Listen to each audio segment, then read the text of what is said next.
before Zack Snyder ruined him. Man, that's something. Michael Keaton was the best Batman, while Christian Bale was just deadpan. No one remembers the other ones. Princess Leia in bikinis and Transformer Lamborghinis. Please don't let Shia LaBeouf ever act again. Please, God, no. Remembering Tales from the Crypt, back when Michael Bay wrote good scripts. He wrote the All script. right here is no mystery, 'cause it's the history of bad. It's bad. It's the history of bad. So bad. It's the history of bad ideas. It's the history of bad. It's bad. It's the history of bad. So bad. It's the history of bad ideas. Podcast. Please note that any comments, jokes, questions, maybe anything that we say on the history of bad ideas is all in good fun. And remember, we insult everybody. Our thoughts, opinions, questions, anything else, actions that we do on the show do not reflect any of our employers, organizations, advertisers, or anyone else that is associated with the history of bad ideas. And remember, at the end of the day, it's just a joke. Welcome to the History of Bad Ideas, episode number 332. I'm Jason. I'm Jeff. I'm Blake. I'm Jim. And I'm the intern. Hey! The full crew is here this week. Welcome everyone. To Cinco de Hobie. It is Cinco de Hobie, Revenge of the Fifth. And there we go. Got my sombrero on. I'm all ready to go. Your background is making that even worse now. Okay, well, now I'm going to have to change it. Hold on. Now you're giving me a migraine. There you go. Is that better? Is that better? That's much better. And I got a frozen margarita in my hand. So, Well, aren't you Prison special? margarita? not a frozen burrito, frozen margarita. Oh, I thought you said prison margarita. Oh, wow. How much do prison margaritas cost, Blake? I don't know. I was about to ask you. What's in there? 2-pack of smokes. And the shiv. Yeah, and a shiv, that's right. No, we got some Patron in my tequila, so we got some fancy stuff this week. Patron You've got your tequila? You put what other kind of tequila did you put in your Patron? Why would you waste Patron like that? Shut up. I got my Patron in my margarita. How many of those margaritas have you had so far, Jason? One. This is my second. I think it's my second. So I put Patron in my margarita, I should say. I apologize. What you got over there, Brian? Kentucky margarita. Oh. Jeff, what are you drinking? Not a damn thing. Jim, you drinking? I have some water. I'm sorry, what was that? Water. Oh, okay. Blake, what are you drinking? I had a Corona with my dinner. Now I'm drinking water. Oh. Did you have a burrito for dinner, Blake? No, but I had chicken soft tacos and a tamale and a salad. Ooh. You weren't one of those weird people that tried to celebrate Cinco de Mayo at Taco Bell, are you? That was my original plan, and my wife said, fuck that. Yeah, I agree with your wife. I went out to pick up dinner, and we were just fucking getting Burger King, but like the line to Taco Bell was like wrapped around the block. Really? Yeah. And I'm like, really? She's going to Burger King.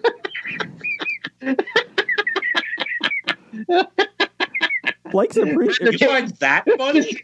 Yeah, no, she goes to Burger King for Cinco de Mayo, and you're making fun of people at Taco Bell. I'm making fun of people going out of their way to go to Taco Bell to celebrate Mexican food. That's what I'm making fun of. I'm going away from them and getting fucking burgers. Blake, did you have Corona or did you get Corona? What are you doing over there? Are you okay? I was just cracking myself up. Okay. Is one Corona mean like a case of Corona? No, one Corona, one slice of lime. Anyway, yeah, we had chicken burritos too, Blake. We went all out for Cinco de Mayo and lime rice, lime flavored rice. So, Brian, yeah, my plan B is Chipotle. Chipotle. Is that Mexican? Yeah, we had tacos and rice and beans. It's McDonald's more Mexican than Taco Bell. You had tacos on Taco Tuesday. I did. Jim, did you have anything special for today? We had tacos for dinner. Okay. Taco Bell? Did you have Taco Bell? Did not have Taco Bell. Okay. In honor of Revenge of the Sith, I went out and lightsabered 18 kids. So that was my... I did both on Cinco de Mayo. So I did it in honor of Anakin. So You're lying. I did. You didn't lightsaber a damned thing. You didn't leave the house. Yeah. You can't lie to us like that. Wait a minute. Those kids, they're all disease infested, germs. Come on. True. That is true. I think we went to the butcher shop today for a pickup order, a carry-out order. But, we still went there. That counts. Do they have meat? What's that? Does the butcher shop have meat? I did get... Wait a minute. What was that? Did the butcher The shop butcher have... shop have meat? They did have meat. Because the shortage in beef products and every, so you go to Wendy's, you can't get a double right now. Really? Yeah, they've started taking stuff off their menu, like a lot of the different burgers, because they're running out of beef. I know. I hear Soylent Green's on sale. Nice. It's people. So Jeff, did you get an Impossible Burger at Burger King? If I did, they slipped it to me because that isn't what I ordered. I want to try the Impossible Burger. I never tried it, so I don't know if it tastes just like a Whopper or whatnot. But if I get an Impossible Burger, then I won't get my intake of beef fat. Okay. So you're going to put you on the beef fat pills? Yeah, and I don't want that. We just went to the butcher shop because I wanted to place my order for Mother's Day. We were grilling out for my wife, so she asked for some stuff. So I thought, well, I might want to get it today. And then your kids are supposed to do that. It's their mother. Jeez. I don't know what we would have eaten then. But when we got up there at 4:00 today, they said between today and Friday they have 320 orders. I'm like, I believe it. Wow, that's a whole lot of meat. That's a whole lot of food. So That's a good thing. yes. So, anything exciting for anybody today? This week? Anything going on? Going back to work. Are you okay? Well, I'm taking a cut in pay to do so, but yeah. Why are you taking a cut in pay? Because unemployment paid more than what I was making. Okay. I gotcha. Yeah, I saw that because not only are you getting the bonus, the $1,200, but they're giving them a bonus $600. Yeah, the federal government was adding $600 to a week. Yeah. Plus, and I'm like, that's almost what I make a week. I don't know. Plus, I'm getting the half a salary from the Ohio unemployment. So I'm like, sweet. I could do this forever. So, are you back to a schedule now? Yeah, I'm back to my Monday through Friday. You have to wear a mask or a bandana. Yeah, I suppose when people walk in the office, I do. Mm-hmm. Jim, how are you doing? I actually got out and did some social distancing at the golf courses yesterday. Mm-hmm. I played 36 holes on 2 different courses, and then I fell asleep. Was there a lot of... The first course we went and played at the Grizzly course up by Kings Island here, and there was a lot of people there. And then some of our friends work at the TPC Rivers Bend course, and it's Monday, so the course was closed to guests, and so we played with the some employees up there, and that course was absolutely empty, but we had to walk. You can't use golf carts? Well, the course was closed, so we didn't want to get out in golf carts just for a couple of employees. So we get to got exercising yesterday. Gotcha. They shouldn't allow golf carts anyway. If you're golfing, you should have to walk. Start with Casey Martin. I will. I told it back in the 90s. I'll tell it again. That's right, Jeff. You stick to it. Nothing exciting over here. Blake, did you watch Westworld? Yeah, I'm just sitting there thinking people are going to be downloading this podcast tomorrow, listening to it, and Jim is doing a spot-on Peanuts parent. Jim just backed up a little bit. We all pretending we're understanding what he's saying, but there's yeah. I understood what he said. Yeah. Maybe I should drink like 6 Coronas and then you'd understand me. Hey, I heard that better. Yeah, now all of a sudden your audio is better. If somebody doesn't stop clicking a pen, I'm going to fucking go through this thing. It comes up on the audio recording. Put it down. It's not. My hands are under the table. It's not me. Oh, it's me. Stop it, Jeff, because it comes up on the audio. That didn't sound right. Stop it. There's no table for me to slap my hand down on. So last week when I was editing, quote unquote, the podcast and putting it up, there was like a 10-second thing. I kept hearing the clicking, and I'm like, "What the fuck is that?" And I keep looking, and I'm looking at the video that we have that we put up. I'm like, "Fucking somebody's touching the pen. Who's got the pen? Damn it! Stop it." Jeff, do something else. Masturbate, whatever. I don't care. Just don't touch pen. Don't do that. He's got video. Yeah, you have video showing me right now. I don't think you really want that. I don't see your hands. It's okay. Yeah, but if I whipped it out, everyone would then see it. Okay, Idris. How do you know if he's actually wearing pants? I don't care as long as I don't have to see it. I see a shirt. Real quick, speaking of bad video, did you see the Mexican newscaster that his mistress was in the background on his telecast? We put on our Facebook page. Spanish, not Spanish. Mexican. I thought it was in Mexico. It was in Spain. Was it in Spain? Yeah, it was Yeah. in Spain. Oh, I it was guarantee you, she did that on purpose. Guarantee.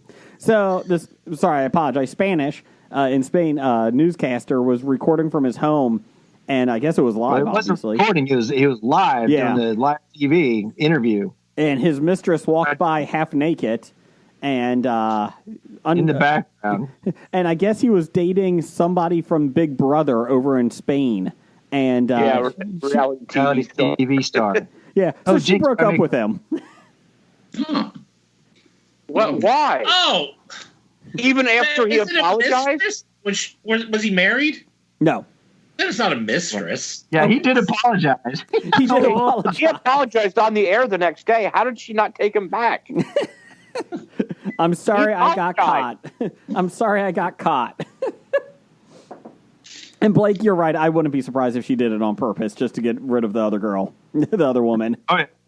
That's called evil side chick right there. I'm quarantining with your boyfriend. It still amazes me that in this day and age that I know that, video is still, 40 years old, but 50 years old in terms of at-home use. But I'm like, how do people still fuck this up? Like, how is that possible? Like, I don't get it. I don't understand it. People are going into the shitter with it, on their office meetings. They're doing this and that. I'm like, what there was another news reporter that her husband was taking a shower and she was in the bathroom, like, doing beauty tips it was in U.S., it was in America. She was a newscaster. And she was doing beauty tips in her bathroom. And her husband's naked in the fucking background in the shower. And I'm like, how the hell do you not figure this out? You hear the shower going. Oh, sorry. Well, yeah, I know. I completely agree. You got to remember, you think you're the person with the average intelligence. Just remember that person that you think is average, half of everybody else is stupider than that person. So you got to remember and put it in that perspective. But on the flip side, a lot of the stuff is really entertaining and pretty funny. Oh, it is. But the other side is you don't know what's authentic anymore. That's the other problem. You see this stuff on social media. You don't know if that was planned, if that was set up. Everything from things that are supposed to be funny to, events of, discrimination to, horrible things. And I'm like, how do you know this stuff is real anymore? Or then sometimes you're like, do people actually do this? But then sometimes reality is weirder than real life. So, speaking of weirder, what about Westworld? Okay. Okay. Am I the only one who saw the finale? I watched it. I haven't. All right. Well, here's Never seen an episode. Well, I know intern, you're going to have to listen because that's your job. Jim, you can tune me out for a minute or two, but I'll tell you what. It ended. The ending was the storylines ended. I would probably say good, but they didn't end them correctly in order. I really think it was kind of humorous. William goes on this tear, this story arc tear that, he's realized he's going to save the fucking earth. He's going to save all of mankind. And then he goes and he gets whacked in the most funniest way. I mean, his ending literally took probably 60 seconds total? I mean, seriously. He's like, yeah, I'm going to go save the world. Boom, boom, boom. Oh, shit. His storyline is not over. Yeah, well, technically, yes, but that storyline there with what's her name, the other the other Dolores inside of what's her name's head, Hale, yeah. They should have done that first. Then they should have done the great ending where they're pumping in Dark Side of the Moon instrumental. And Caleb is on the catwalk at night, and there's shit going on and blowing up in the far background, the city lights. And Maeve is like, he's like, well, what's next? And she's like, whatever the fuck you want, Basically, we finally have our own freedom of choice, more or less, and the great music, boom, boom, Dark Side of the Moon. It should have ended there, and then when it ends there. In the credit scenes, they should have buried a credit scene like they do in the Marvel movies where Bernard, a.k.a. Arnold, reanimates and he's covered in dust. And it looks like he's been sitting in that motel room for like decades. And then so of course they set that up for season 4, et cetera, et cetera. So, but that's my opinion. That's the way I think it should have ended. So now everyone knows how the show ended. Yeah. I actually zoned out. Well, not really, but But that's what would you agree? They did the ending of the story arcs were a little out of order. I mean, and the irony that Sirach was actually a slave to Rehoboam, he didn't have freedom of choice either. Ultimately it's freedom. Ultimately there's a lot of allegories going on. But was it better than second season? Better than the second season. I think it started off with a lot more promise. But as the story plot unfolded, I was a little disappointed that it could have been a little something else, but it was okay. It was definitely better than season 2. Not as good as season 1. How many times are things better than season 1? Not often, but The Office. Yeah. No. The Office got better after season 1. But somebody else who saw the ending, do you think the story arcs ended out of order? I think the Pink Floyd Dark Side of the Moon with Maeve and Caleb on the catwalk at night with the bombs behind them was an awesome ending. But that would have been it. Well, that was pretty much the ending, and then the other stuff and this is also going on. But I mean, that was kind of like your, as you called it, your post-credit type stuff. Yeah. But yeah, they could have put that they could have ended it there and then go into credits.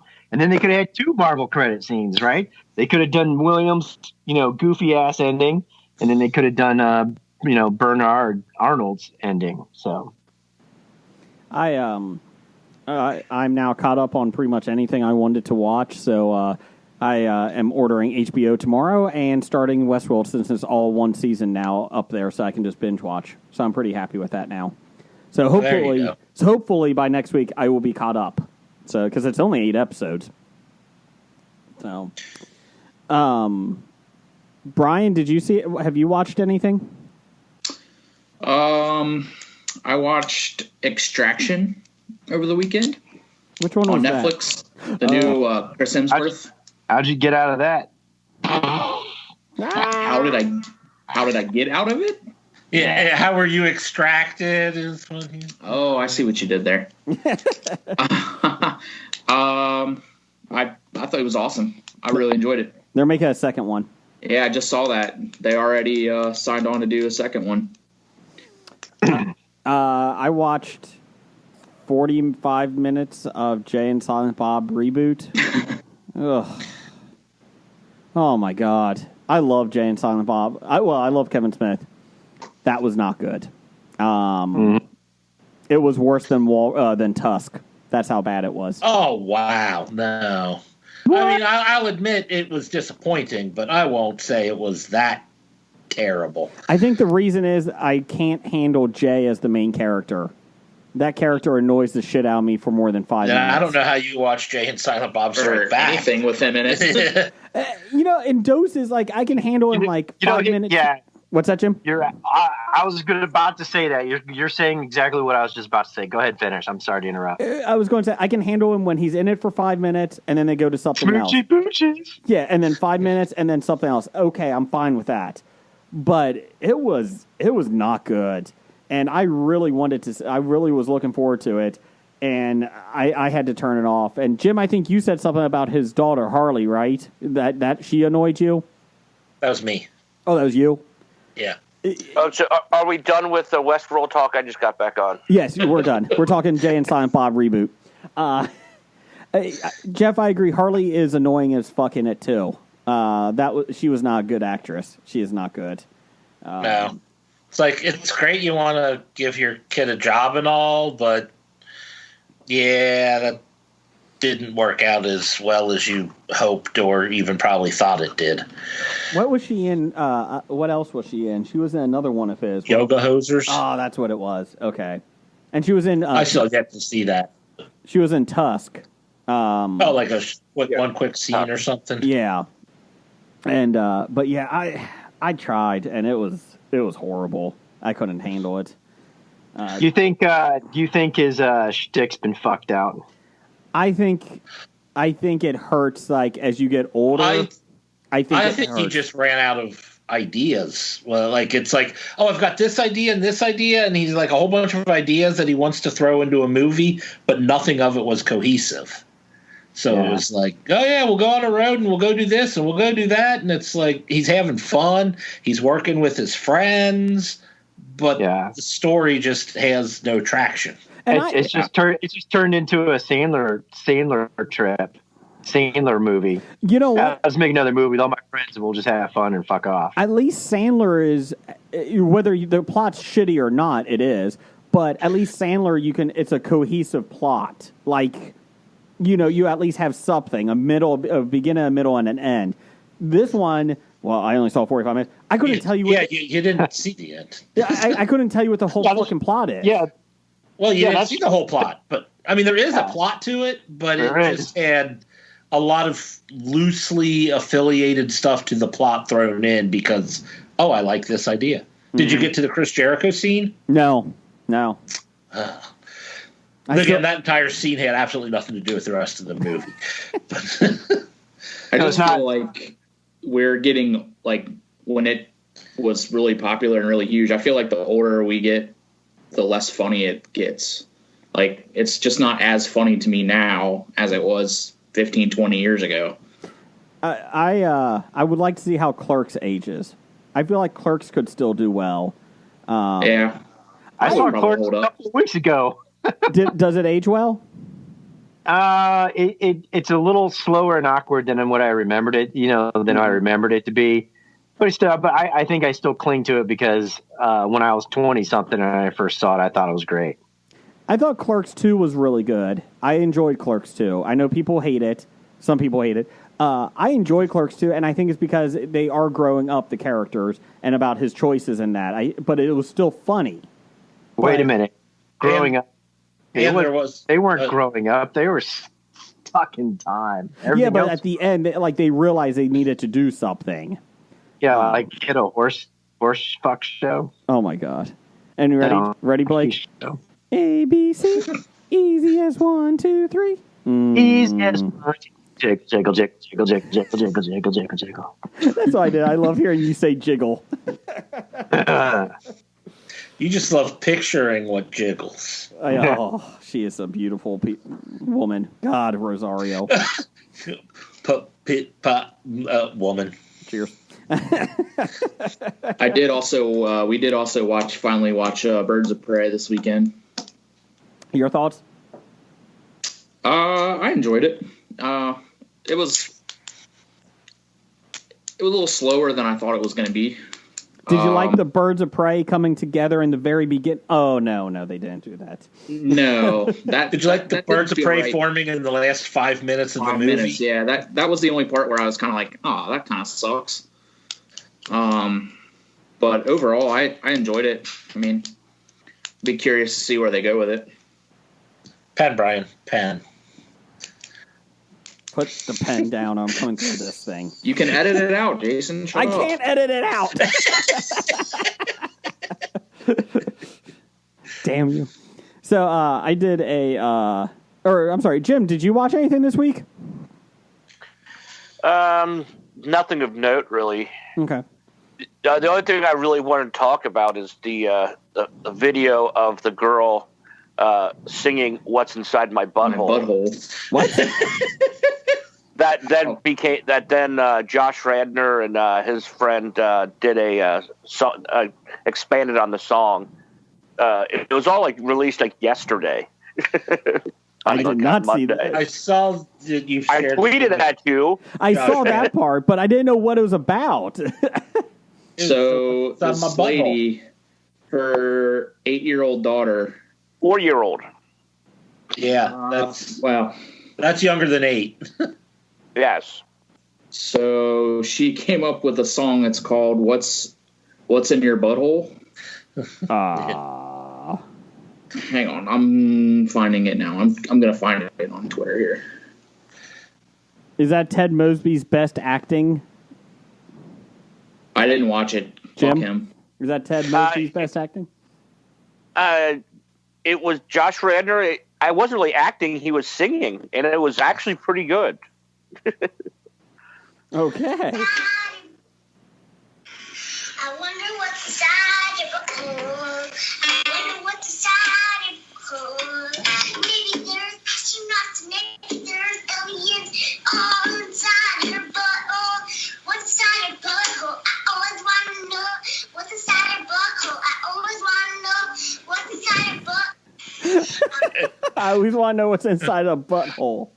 I heard a remix where they mixed it together and had the actual music going.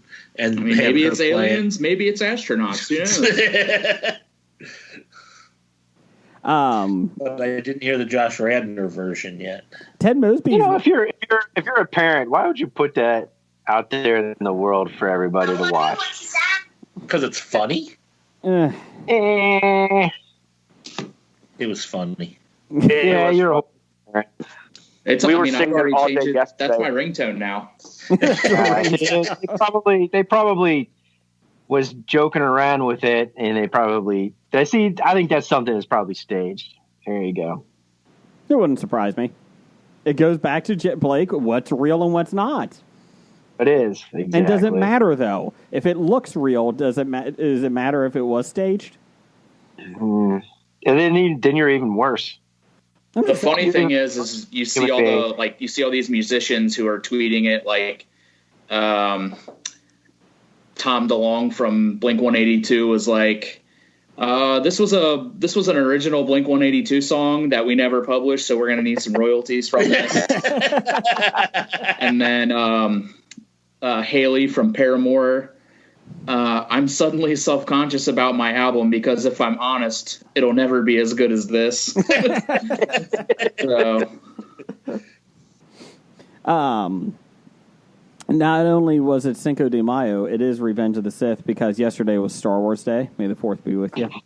Brian wants to reach through the phone or the computer and strangle you right now, Jason. Come on, Brian. May the 4th be with you. Come on, Brian.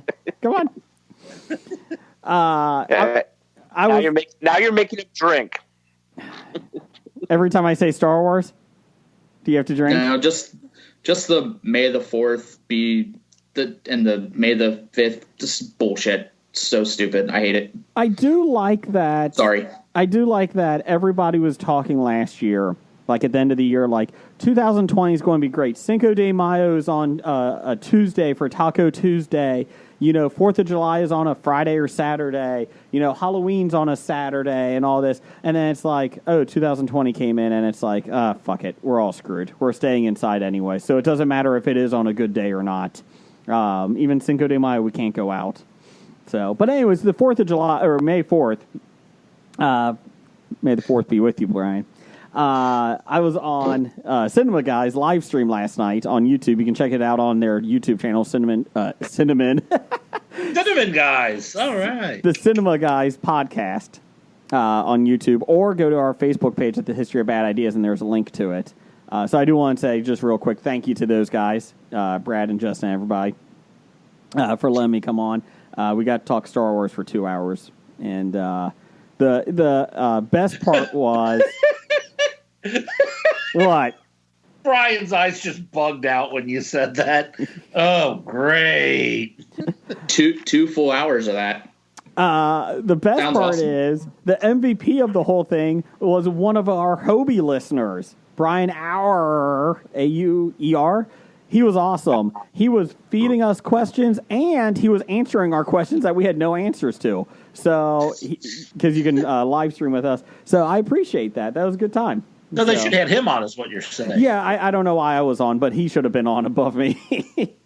I did ask to get the...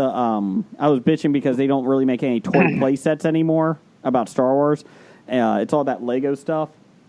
And I wanted Jabba's sail barge. The giant one, and he sent me a link that you can buy it.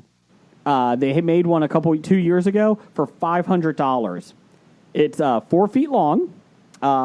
It's for the 3 3/4 inch guys, and damn, is it impressive! But $500 for it. Just take one of your kids' stimulus money. Yeah, you got stimulus.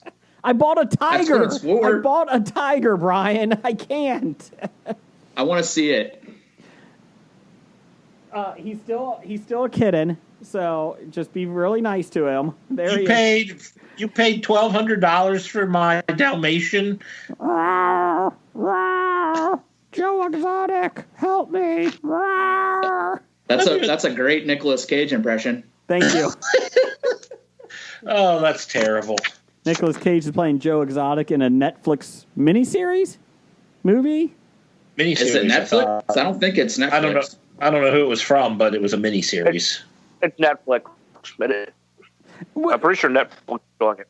Netflix, and that's the thing. Is like, why is Netflix even doing this? I know they're trying to cash in, but they've showed everything in that documentary. You can't show much more, unless they just You did can show Nicolas Cage doing it.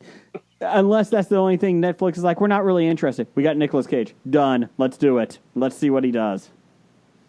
So, the only thing that can make the Joe Exotic story even less palatable is putting Nick Cage in it. Cash in while it's hot. I want to take his face off. I would much rather have Nicolas It's from CBS. Oh, CBS. It's from CBS TV Studios. Don't know where it will actually be shown. So they're basing it off of Netflix's series. It's a shot-by-shot remake. That's all they're going for. Just Nicolas Cage on a shot-by-shot. Based on a true story. They could take some artistic liberties.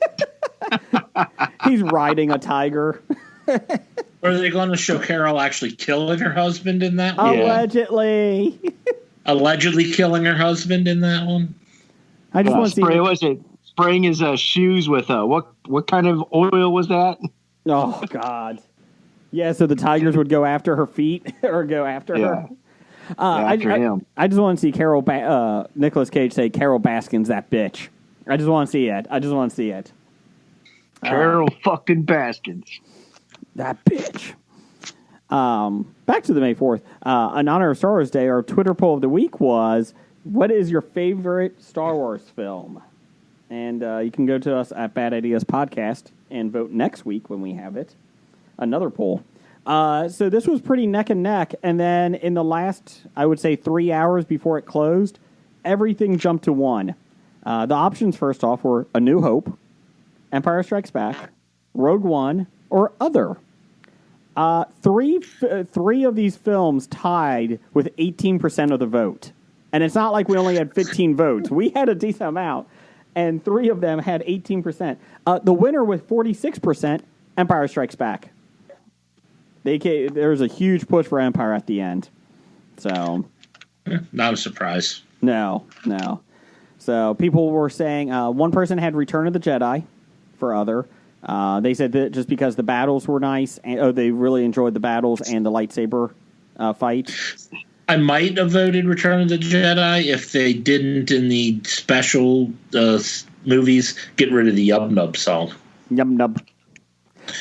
It is kind of fun. I was talking about this on the live stream last night. Wonder what's inside your butthole. Sorry. It's stuck in my head. Now I'm picturing Ewoks singing that. There you go. You could probably fit an Ewok in your butthole. How big do you think my butthole is? Well, I'm not saying you specifically. Well, we got a title to the episode now. I think you could probably squeeze Wicked in there. No, it was. I was watching when I was working yesterday. I had all the Star Wars movies on because TBS had it, or TNT, and they had a New Hope on, and it was the special edition that they added Jabba back into the mix. Yeah. So Greedo gets killed, and the next scene they show is Han talking to Jabba, which takes place after that. And in the background, there's Greedo, same exact outfit and everything, still alive in the background. They didn't even edit him out. It wasn't Greedo. Same exact. It was another guy of the same species wearing the same uniform. Sure. Because that species has a specific uniform they're allowed to wear. 1970s leisure jacket suits. Yes. Like the Mandalorians have their armor. So Greedo can never take off that scarf thing that he's wearing, the ascot. Well, Jason, I saw one scene where a stormtrooper died, and the nenext scene in the background there is the same stormtrooper. What? You probably think they all look alike, too, Jim, don't ya? All white stormtroopers look alike. Damn racist. Get off the air. Get out here. Says the white guy wearing a sombrero.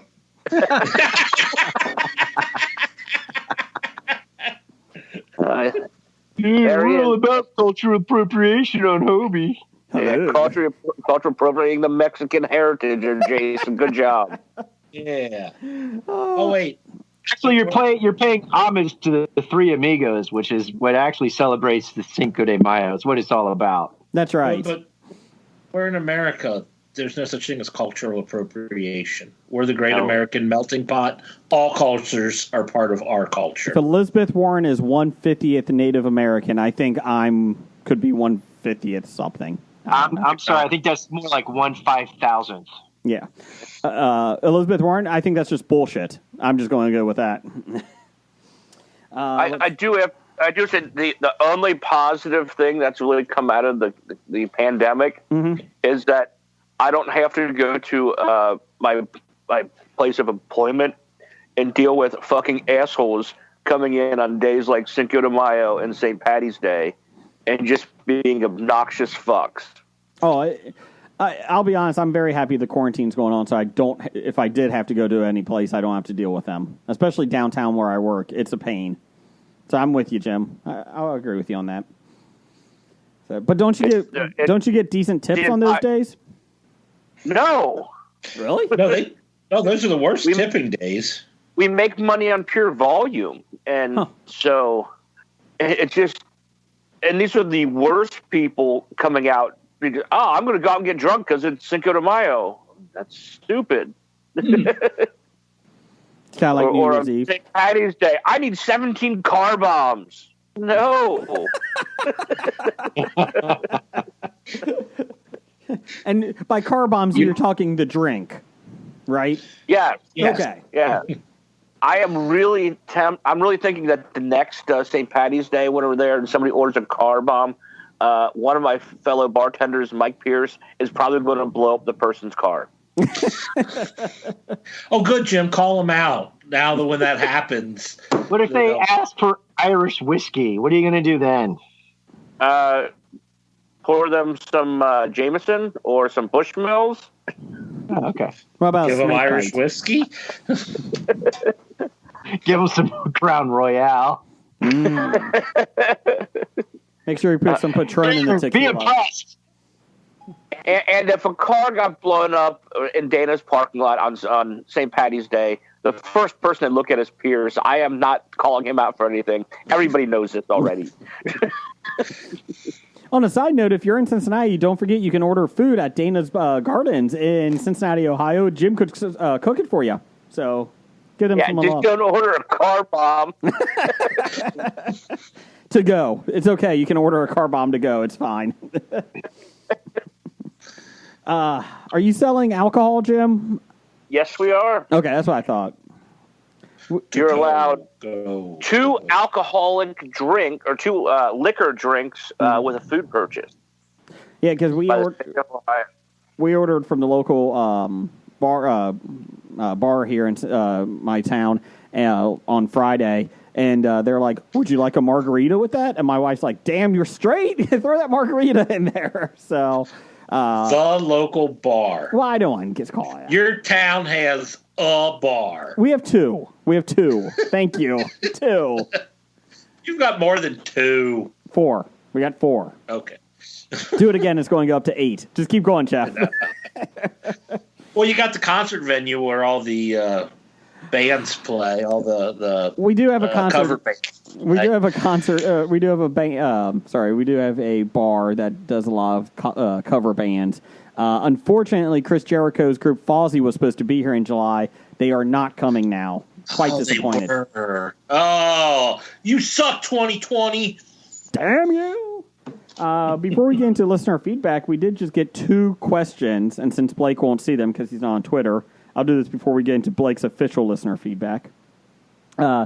Pittsburgh Nerd wants to know, what are your thoughts on Florida allowing crowds for live sporting events? Who do you think will be the first one to allow crowds? The UFC, WWE, or AEW wrestling? Anybody? WWE.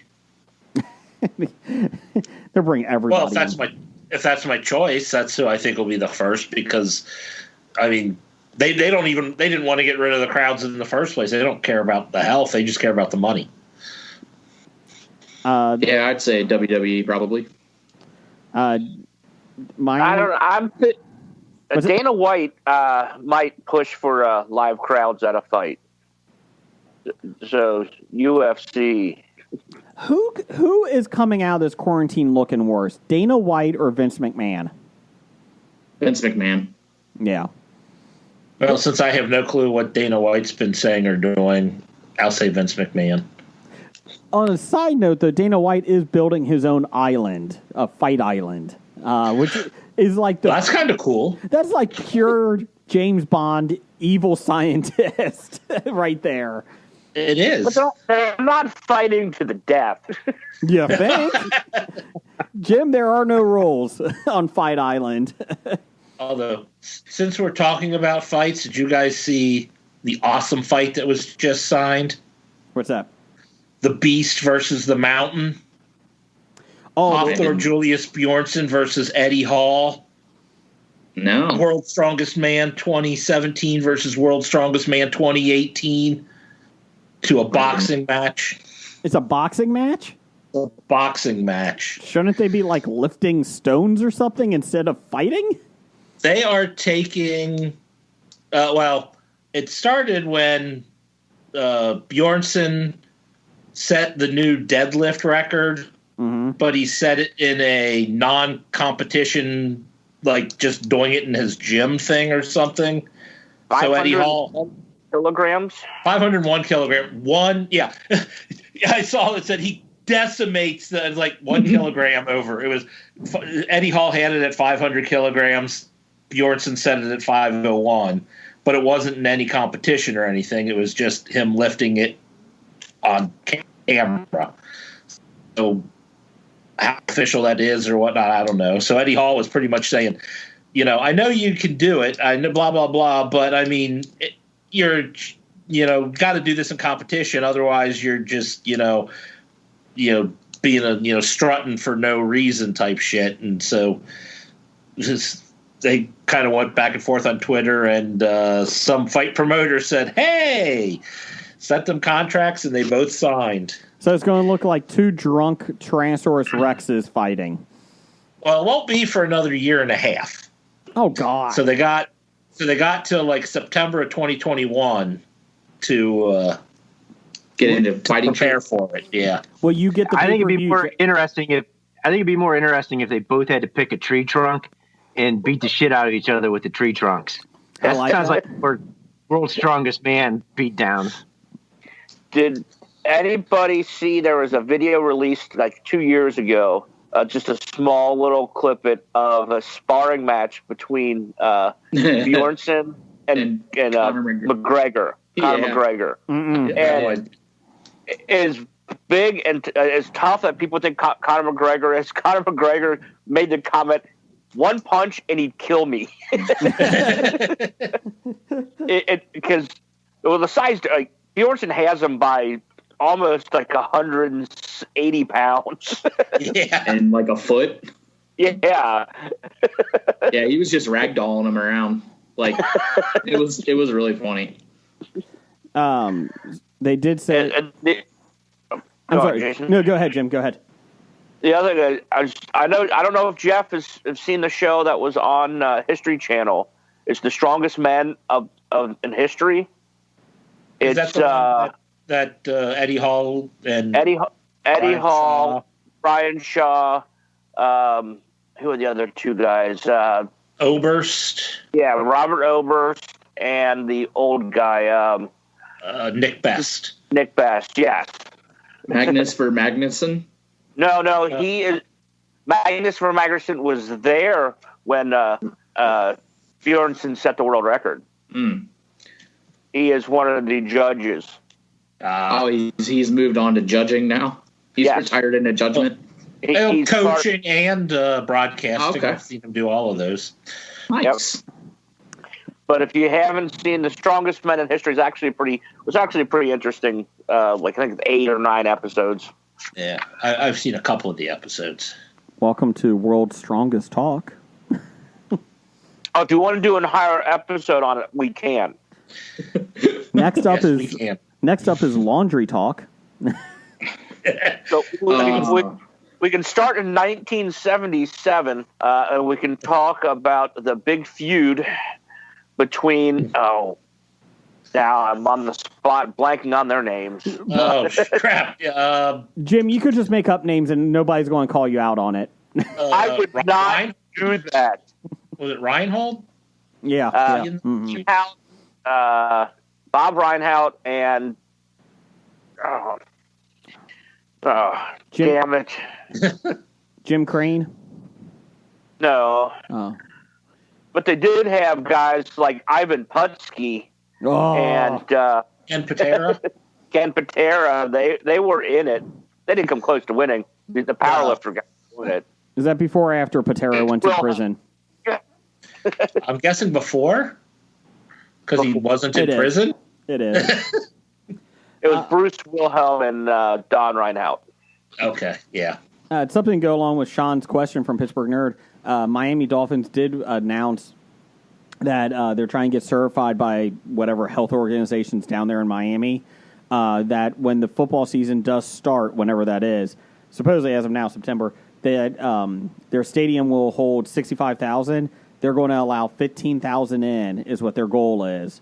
And instead of just doing a free-for-all when the gates open, they're going to designate each gate. You have to stand 6 feet apart. You have to get designated times.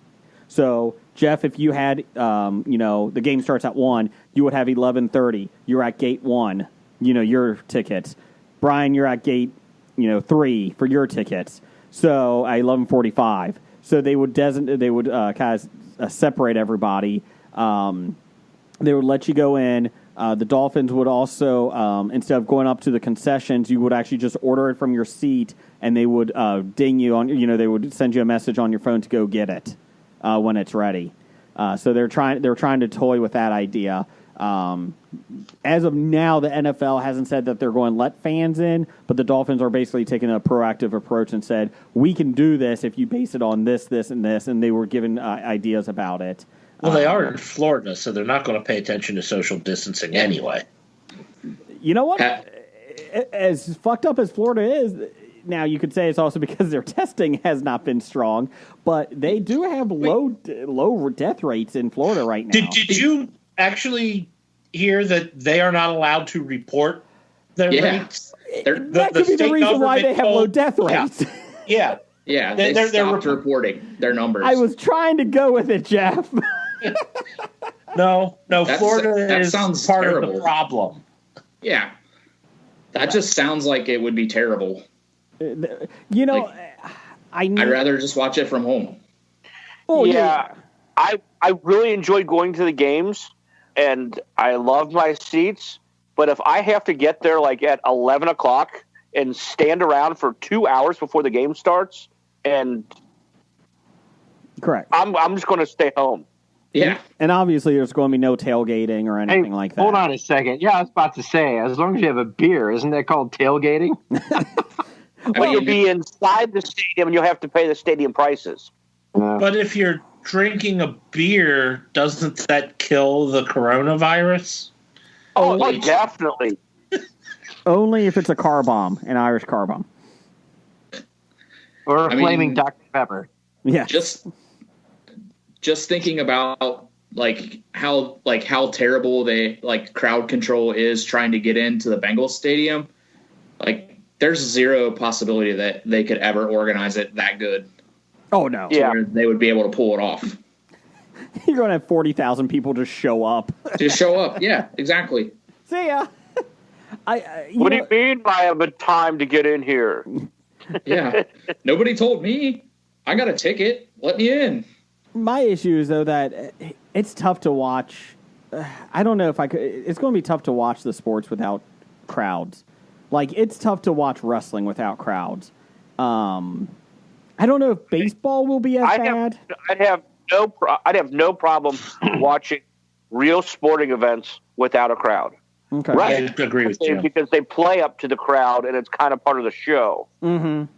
But a football game, I could give two shits whether what the crowd's doing. Okay. Yeah. A baseball game, I get if I see somebody gets a home run and they throw the ball back, I just get annoyed at them. Yeah. If anything, I feel like I would almost enjoy watching the sports more without the fans, just because it's a different experience and you actually you're not distracted away from things by the crowd. Blake would hate it because he'd miss out on the two girls, the girls standing behind the plate at the World Series showing their tits.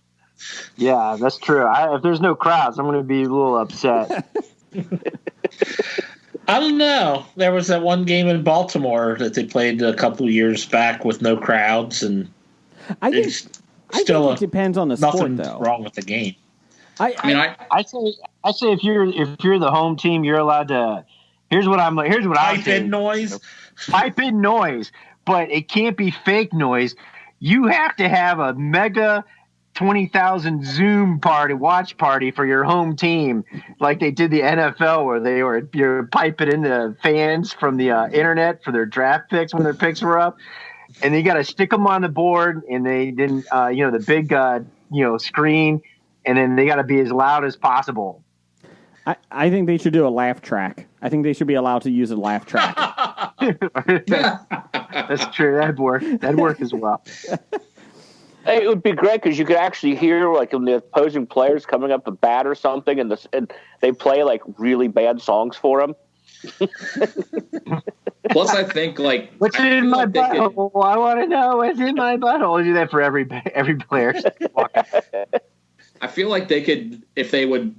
And this is a big if, because I don't think that any of the commissioners would do it, but if they would give the players kind of just go out and have fun and don't take it as serious as they would want them to, or let them do what they want to an extent to where they just have fun with it. They could do it and do it well. I think I would love to see either baseball, football without fans. It wouldn't bother me at all. I don't think baseball would bother me because I feel like they're spaced apart.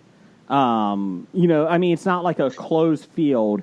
And again, I know, it's kind of like football. Like, it's a tight field. You see the crowd on it. With baseball, it's so widespread. I don't think I would notice it as much in baseball. But, like... Would the Tampa Bay Rays even notice? They already have a social distancing rule. They only allow 15,000 into their stadium, too, Jeff. It's okay. What, are they playing the Yankees or something? Or was it a play? Did they make the playoffs? They did make the playoffs. Yes. I will say, like, it's one of those things that you don't notice it until it's gone. And I really miss Major League Baseball. Like, I miss baseball a lot. I miss baseball in general. I miss coaching my son's team. Like, I was telling my wife the other day that it's killing me. Like, I really miss being out there. And as corny as it sounds, like, teaching the kids and coaching the kids because it's so much fun to do. Like, I've missed that a lot. And that's the one thing in the quarantine. Like, I'm a pretty, isolated person. I don't mind being that way. But I've never realized how much I miss, like, baseball in general between professional and even my kids' baseball. That's the one thing I've missed, I think, above anything. Especially just having it on and watching the Reds and that.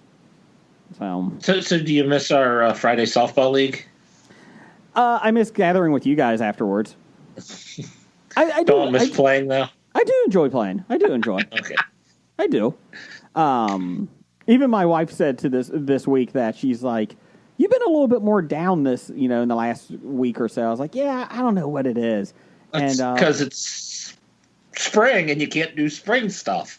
Well, she was saying, she's like, I think part of it is just like, obviously we're doing this on, Skype and, this is great. I mean, it's awesome that we're all here. But she's like, I think you miss the, like, actual interaction of in the studios. And I was like, I do. I mean, that is a fun aspect of our show that we're lucky that everybody's local. Not all podcasts are like that.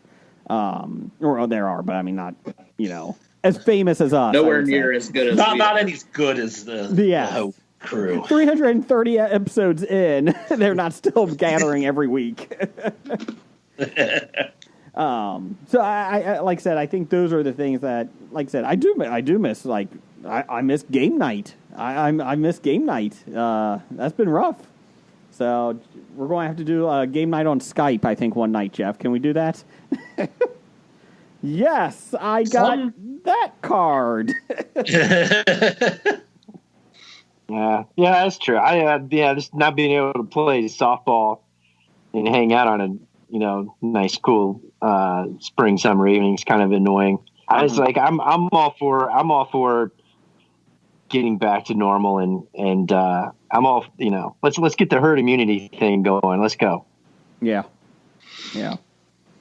But we did too good of a job flattening the curve, I think. Yeah. And then you're trying to remind people it's not if, it's when. It's not if, it's when. And the whole point of the flattening the curve is not to overwhelm the hospitals. And I think we did too good of a job. I mean, we pat ourselves on the back. I mean, we did a great job. But we did too good. I'm fearing we did too good of a job. If I could sound morbid. But you know what? All these models that come out, there was another one that says October, November, 80 billion people are dying or whatever. I don't even know the numbers anymore.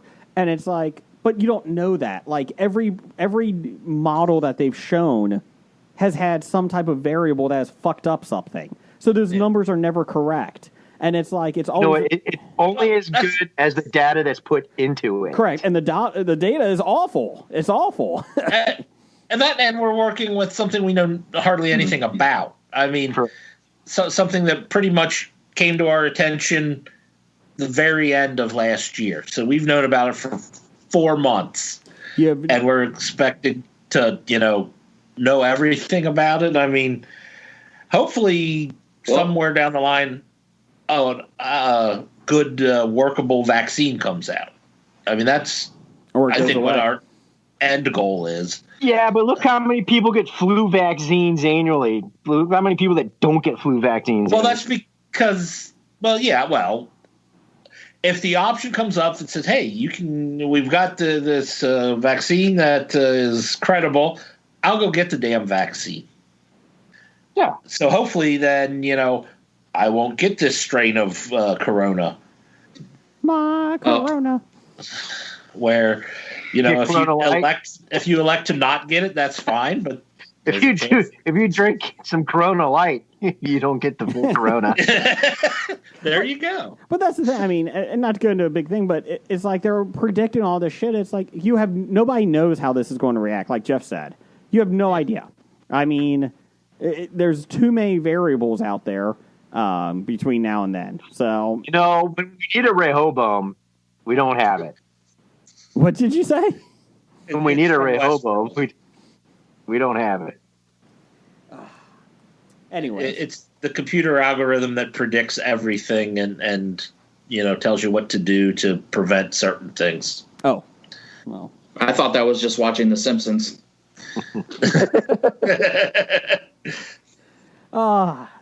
Blake? Hey, real sorry, quick, go ahead, before we go forward, we were just talking about sports and something that caught my attention over the weekend. So on Friday, the Bengals released Andy Dalton. Mm-hmm. Yep. And in the 24 hours period from when he was released till the next day, people had started donating to his foundation, like Bengals fans and fans of his just started donating $14 because that was his jersey number. Mm-hmm. And a little over 24 hours, they raised $25,000. Wow. And he donated it all to Cincinnati Children's. Jeez. So I thought that was really, really cool. That was. Yeah, as much as anybody want to criticize Andy Dalton's play on the field, his work he did with around Cincinnati and charities and everything, and the AJ or the Andy Dalton Foundation with him and his wife, that was phenomenal. He's a great humanitarian in that aspect. He is. He seems like a decent human being, which is nice. Oh yeah. Yeah, and that's true. And just to trump what you guys are complaining about, as a Browns fan, I would have taken all the years of Andy Dalton staying quarterback play compared to what I had to live with for the past fucking 20 years. I like Andy Dalton. I wasn't one of the haters, but yeah, it's like when you finally got the weapons for him and everything was working out. You guys went to the playoffs, and of course the cheaters blew that up. Or actually, hold on, the cheaters blew it up. But hold on, no, it was your own team that imploded that caused you guys to lose because of This is why we can't have nice things with Blake. This is why. That's right. Yeah, you mean not taking 3 fucking knees? Yeah, that's what. All you got to do is don't fumble the ball, Jeremy Hill. Then nothing else happens. Oh, hey, Vontez, perfect. Just stay. Don't. Oh, never mind. Personal foul. 15 yards. Sorry. In other news, Andy Dalton was donating $25,000. Baker Mayfield spent $25,000 in the last 24 hours on a stripper named Andy. So I mean, it all evens out. It works out well. And that includes the dinner. That includes the dinner check at the Cheesecake Factory. That's what I was going to say. It includes that trip to Cheesecake Factory or the park lot behind it. Allegedly. He seems like such an ass, Baker Mayfield. He's better than who they had before, Johnny Manziel. Give me Baker any day. Well, it's a sliding scale. I like Baker better than Manziel. I like Baker. I think he could be the guy to pull us out. He's got enough cocky attitude and moxie. Sure. He's been the underdog and succeeded wherever he's gone. So that's what we need. Just stay out of Cheesecake factory parking lots. In the last 6 years that you've been on the show, Blake, I think you said the same thing about Seneca Wallace, about Jake Delhomme. No. Spurgeon Wynn. My God. Oh, Spurgeon Wynn. I think he's my favorite. Who else did you say that about? I'm just asking. Charlie Whitehurst, was he your savior? Charlie Whitehurst. Who's the guy from Buffalo? Fry. My man. Charlie Fry. Charlie Fry. Charlie Fry. God. But I'm sure, Blake, it's going to work out this well this time. I mean, good news is you had no expectations last year. I mean, you guys were not expected to do well. And oh, wait, no, you did. You were, and you didn't do well. I'm sure this year will be totally different. Hey, we're repeat off-season champions. I don't know what you guys have. I kind of feel like the Bengals won this year. We won the off-season last year, and from what I understand, that people think we already won the off-season again this year. Really? You were the preseason Super Bowl winners. Correct. You got a participation trophy. Congrats. That's right. Man. The Bengals are lucky to get one of those last year. They did, but Mike Brown sold it. He needed money. Am I on? You are on. What is that noise? That's called I don't have a piece of paper. Oh.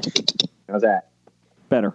Time for the bomb listener feedback brought to you by the Socialist Governor of California's list of things you're allowed to do.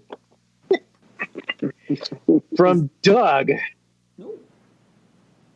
Rise of Skywalker comes out May 4th. Will you watch the entire Skywalker saga and live tweet it? Well, considering that was yesterday. I'll say no. No. I don't think I'll ever watch all 9 of them in one sitting. I don't think I'd have to because I'd have to pee. We had... Well, even with scheduled pee breaks or whatever, I would never... We had, in the house yesterday, we had episodes 4 through 8 on, just because it was on TBS. And I had it on while I was working in the background just to have it. So that was kind of nice. And then my kids had it on all day just while they were doing homework and everything else and just hang out, just have it on because it was Star Wars Day. But I don't know if I could get through the first 3 and then be sane enough to watch the rest. I think 1, 2, and 3 were on Sunday night. Good call. If you Sunday night to Monday. No, I'm not going to live tweet anything about Star Wars. How about the first time you ever watch it? Live tweet it. That'll never happen. Oh. Go ahead. What else we got? Sean at Pittsburgh Nerd. AMC theaters are aiming to reopen in July. How long before you'll be comfortable going to the movies, or will you be willing to go once theaters reopen? Anyone? Or will we bring back Jeff's box office bombs? I'd be willing to go back as soon as, everything, like if people are going into bars and restaurants, I think theaters aren't going to be any worse, probably even a little better than places like that. They are probably going to be 50%. Yeah, especially if they still do the distancing of not putting people sitting next to me. Mm-hmm. Then hell, yeah. Well, can we go late Wednesday night and just watch movies before they come out again? Oh, that would be just nice. So 4 of us in the theater. Jeff, when you were a manager, that was a lot of fun. Can we go back to watching movies just with us, Mystery Science Theatering it? I think it would be great, but yeah, I don't think the theater would do that. Apparently, they don't even watch it anymore. They can call and offer our services. Apparently, they don't even make people watch the movies ahead of time anymore. Really? I was asking somebody who, somebody I knew who worked there, and they're like, since it's all digital projection now, they assume everything's going to be all right, I guess. One of the worst ones the problems we had was with the digital one. When, was it WALL-E? It was a digital production, and it didn't work. Well, that wasn't me because I never saw WALL-E. Yeah, because we only got through the short and it kept on shutting off, so we never actually got to watch it. Oh. Oh yeah, I forgot about that. Yeah, we saw the short about 3 times that night. I don't think I've ever seen Wall-E. I eventually saw it. I enjoyed it. Yeah, I think it's funny. Jim is starting to sound like Peanuts characters again. For the first part, wah, wah, wah, wah, wah. For the first part, I thought he said the didgeridoo. I didn't know what he was talking about. Not digital. Didgeridoo. Well, Brian, just to let you know, because I know you love it so much, I did on the live stream last night. I did do some impressions. I'm sorry for the guys that were on that stream with you. Well, the good news is, Brian, you won't get to see them because they were talking about Star Wars the whole time. And we know you're not watching that, so I hate sand. I don't even know what that is. So I hate sand. It's green. Coarse. It's grainy. It gets in your butthole. Gets everywhere. I think the lines. But to actually answer the question, yeah, I'd actually go to the movie theaters tomorrow if they were open. Blake, would you? Yeah. Would you? I would probably be by myself because nobody else would go with me. But you know, yeah, I'd have my mask on and and wouldn't sit next to anybody and try to make sure I was distanced. But yeah. Of course, then you also have to realize that it's, you know, you gotta have a good movie that's out there too. I don't think I'm going to see Trolls 2 or whatever else is coming out. What does come out in July? Anything? That's the thing, is that now so many movies that were supposed to come out have been pushed 6 months, a year, 2 years.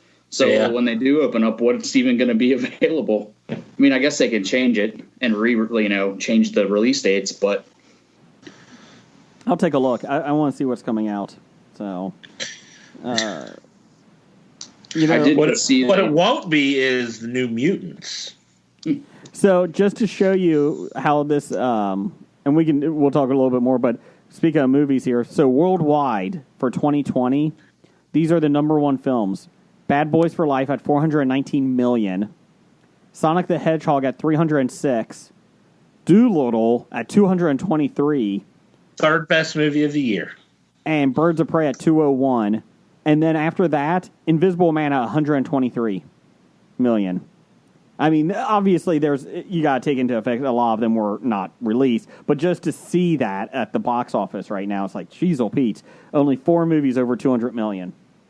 You know, and we're in May now. Obviously, God, I remember the days when 100 million was a complete smash success. Yeah. So, go ahead, Blake. What else we got? Let me see. From Scab Jeff. Hey, Scab Jeff. He's obviously not listening to the podcast since he's not on it. Let's see. Scooby-Doo live action movie was released less than a year after 9/11, with the scene where they dress Scooby up as an old woman to get on a plane. Now they are releasing an animated version during the pandemic. What inappropriate pandemic scenes will they have? I don't know. For me, it most likely will be Scooby dressed in his fatigues, carrying his AR-15, and protesting. He'll have his sign that says "Open D's nuts." Yeah. Hey, you know, for those jackass protesters that are taking their weapons in the fucking protest and all that time, you know, obviously those are like Call of Duty wannabe people and quote unquote, oh yeah, I'm a survivalist, you know, freedom fighter who probably have, you know, little to no experience in the real world. And as a veteran and a Second Amendment rights supporter, I get to high five their face first with my hand because those are fucking jackasses. They should, you know, and if they are a veteran that's going there taking their weapons, they should know fucking better and get their asses kicked. They did. I don't know if we talked about this or not. The lady, I mean, the woman. French. I mean, that's how I feel about it. Did I get? Yeah, I agree 100%.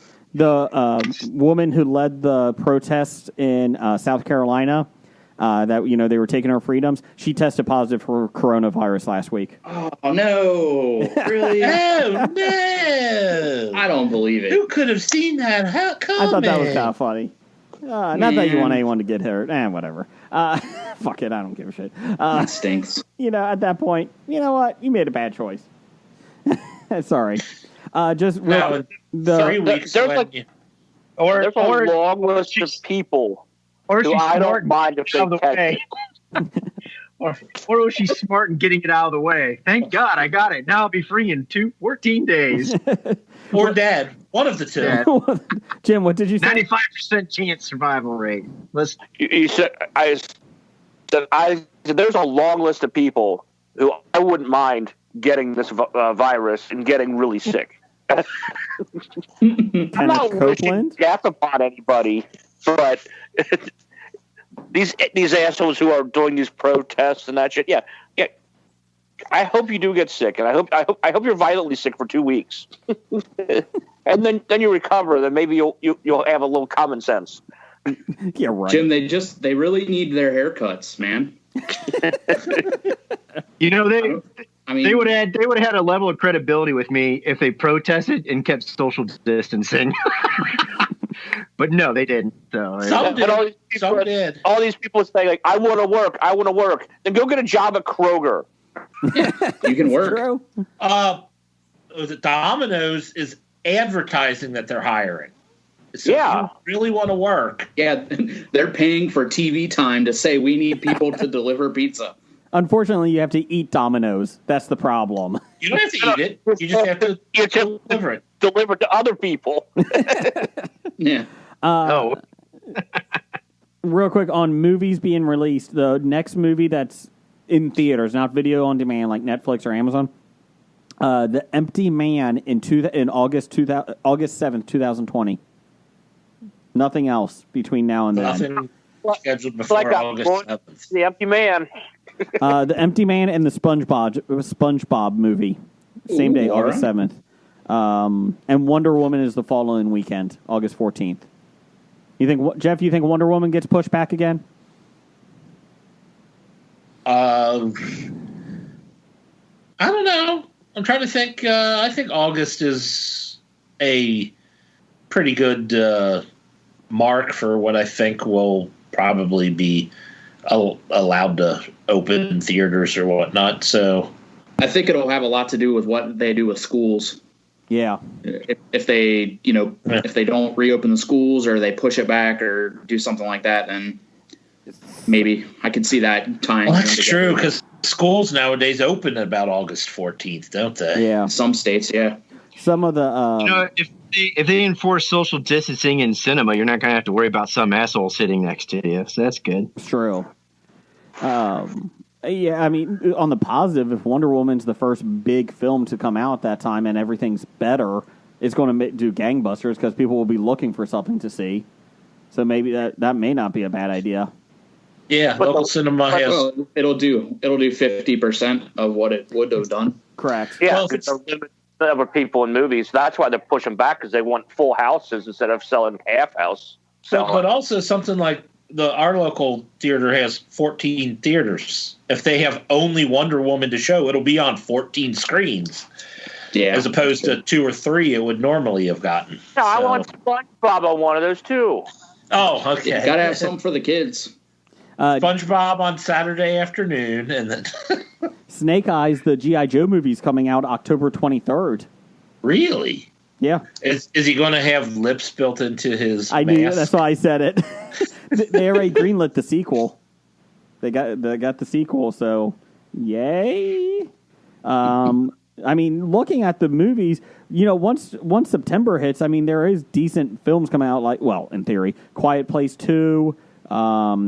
Let's see, Candyman, which is going to get decent traction. Halloween Kills, Snake Eyes, Black Widow, Clifford the Big Red Dog. Ooh, Godzilla do versus. kids really still like Clifford?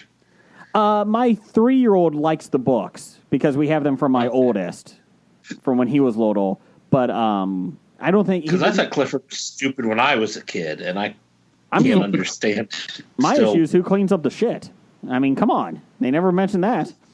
I never mentioned the downside of That's right. Godzilla versus Kong, Pixar's Soul, and Coming to America. Oh, here's Blake's movie, Dune. Dune's coming out in December. Yeah. Just in time for the holidays. Oh my God, December 23rd. Tom and Jerry, the cartoon. Live action? I have no idea. It's also the same day The Croods 2 comes out. That's two kids films on the same day. Oh. So No one wanted the Croods 1. that's right. You're going to really grimace here. Top Gun Maverick is out the same day. Ugh. I'd rather see that. Of those three films, that's the one I would choose. Ugh. So, I mean, in theory, I mean, they don't have... I mean, once September hits, I mean, it's a pretty decent slate of films, whether you like them or not. But You pretty much said one I'm willing to go to the theater But to I'm see. talking like, in all... I mean, it's films that are, in theory, decent size that should do well. Films that will attract some sort of audience. Correct. So, what else we got, Blake? Next we got Dev, best Chris Rock movie, early 2000s. Oh, I'm going to have to look this up because it's not Head of State, so that's the only one coming to mind. Yeah. The only two. I'm going to get you, sucker. I think it was released before the 2000s, but that's my vote. How much for just one rib? Got change for 100? I'd say The Longest Yard. I was just going to say that. I just saw that on IMDb. Wow, Or grown-ups. Oh, geez, if those are the best, then there might not be one. The 2000s were rough for him. So you got Madagascar, Head of State, Death at a Funeral, Grown Ups Longest Yard, Down to Earth. I think I Love My Wife. That one didn't look bad, but I never saw it. Bad Company with Anthony Hopkins. The helicopter went backwards. Yeah, that was the movie I put together in the wrong order. Osmosis Jones. Oh, here you go. Pootie Tang came out in 2001. Pootie Tang. It's Pootie Tang. Definitely Pootie Tang. All the way. Pootie Tang, all the way. And Pootie done it again. Pootie done it again. and Nurse Betty. Jay and Silent Bob Strike Back. Oh, yeah. Yep. Oh. Okay, so which one is it? Pootie Tang. I think I'm going Longest Yard, Brian. I'm with you. Yeah. That was on the other night, and I watched most of it. I really enjoy that film. Yeah, if there's nothing else on, or if I'm scanning and then I see it, I always stop and watch it. Okay, what else you got, Blake? Next from Mikael Leal. I say, how awesome is Blake's new D&D group? I hear they're pretty cool. I don't know Blake's new D&D group. Hey, weren't we just talking about having a mistress and getting busted for it? Wait a minute. Are you cheating on everybody? He is. He's getting a new group put together and kicking us to the curb. Well, see, you're not kicked to the curb. We are still in limbo because I think some peeps don't want to play online in our other group. So I had a thing cooking in the background because when I talked to Dev, he said he always wanted to play D&D, and Mikael Leal said he always kept rolling up a 3.5 character and group never starting to play. And then I had another buddy that wanted to play, and of course the pandemic broke out, and I was like, all right, you know, I've been boiling the water for a little bit of while. I was like, all right, well, let's do it. And so I got those guys. I got Leal and Big Dev, and I got a buddy in Chicago, fraternity buddy in Chicago, and another old D&D buddy in Illinois, and one of the first online D&D groups in upstate New York playing with us. So we got five guys. You know, we've been trying to get a couple of our peeps. You know, we play with Jeff and Jim to get all in on the in-person, you know, the online thing, but I think they don't want to play online. So, but I was thinking of an interesting crossover where, because I do still have I still do have a player billet open because there's a slot for 6, with the license that I have. So I was thinking like maybe bringing Jeff and Jim in to play like the boss, the bad boss guys, and see if I could have them try and kill the player characters. I can't argue that. I do that. So you've had some sessions already? Yeah, we've had about 4 or 5 sessions in the past couple weeks. You've had more sessions with them than you have with us in 6 years. And yeah, we had people that didn't want to play, and you couldn't even invite us to play with you guys? Because it's similar to the campaign that you guys are in, because I had everything set up. I just tweaked a number of things. It's like, Mikhail Leal right now is the half-naked chick behind me in the broadcast. You know what? I'm upset. I feel so cheated on right now. I've been trying to get a couple of other peeps going, but I know Jeff and Jim are all in. But some of the other peeps, they just have an aversion to not playing online. I think, and we tried to. No, the problem is Sean McMahon cannot figure out Discord. I was not going to try and name names, but he doesn't listen. My question is, how come I wasn't invited, Blake? Wow, Discord's the easier part to figure out. I will not inform Blake that we've been playing with Nikki. Yeah, don't tell him that. Have you been playing with Nikki from New Zealand? Yeah. Maybe. Yeah, I know you guys have been playing with Nikki and Meow God. Yeah, it's fine. All right. No, Meow. No, what we were doing with Meow God, we were playing a spy game, and that's true. And I know Jeff does Roll20. He was doing Roll20 with his Columbus peeps. There's nothing wrong with that. I'm all for it, man. And more we can play. Let's play. That's fine. Hey, Brian. Do you want to get Dungeons and Dragons together with me? And instead of us playing, we just drink.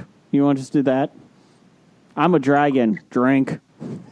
All right, so I'm in a dungeon. Drink. I'm in a dungeon. Oh, you're playing drinking game, Brian? Yeah.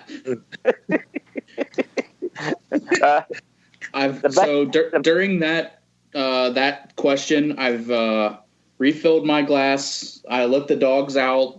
I made Erica a margarita, and I went to the bathroom. How is Dr. Dana doing? She's doing good. She's doing good. Good, because I'm not done with this question. Oh, so, Blake, God. what kind of what is Michael Leal running in your game? He's playing an Elven Ranger. Playing the Elven Ranger that he's always been wanting to play. Excellent. So I'm trying to help everybody out. So are they past 3rd level yet? They just made it to 2nd level. So they're almost to where we are. Whew. Let's just say Michael's character is very adept at finding 10-foot pit traps. You mean springing them or finding them? Into them. I mean, there's only like 2 pit traps on this entire map, and his character's found them both. Pit traps are to him what cables are to Jim's character. Correct. Your 1st level characters. These are not laughing matters.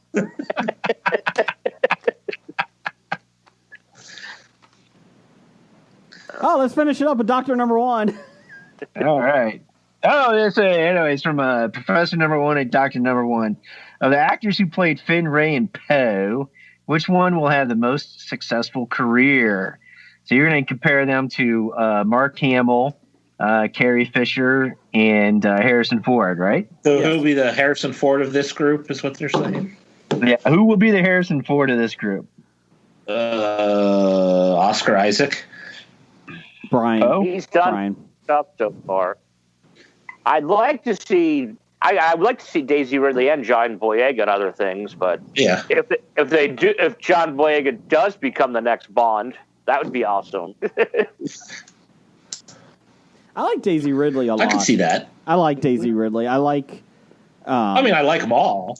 But, Yeah. I mean, for the simple fact of the matter is, Oscar Isaac is already doing a wide variety of roles as it is. So, I mean, Daisy Ridley, I think the only thing I've seen that she was in outside of the Star Wars was the Murder on the Orient Express. And I can't think of if I've seen John Boyega in anything outside of Star Wars. Pacific Rim Uprising. Haven't seen it. He was in The Circle. I don't even know what that is. He had a Netflix movie that came out like right when he first started acting that was actually really good, but I can't remember the name of it. He was in Attack the Block, Detroit. Oh, Detroit was actually really good. I heard that was. I never got a chance to see it though. Yeah, that's all I have right now for him. So, I would say Oscar Isaac's probably going to be your bigger one. I don't know if any of them really break out though as the next big thing. Like I don't see that happening. I don't know. That's just me.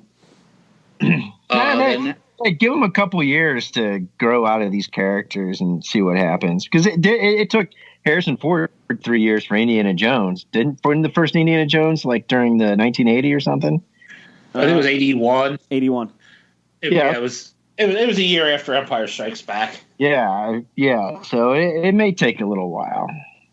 And they originally didn't want to cast him. They were supposed to get what's his name, Thomas Magnum. Tom Selleck. Tom Selleck? Yeah. I was going to say, what, for Han Solo?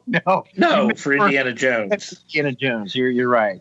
So, but hey, that did save Quigley Down Under for him. You're right.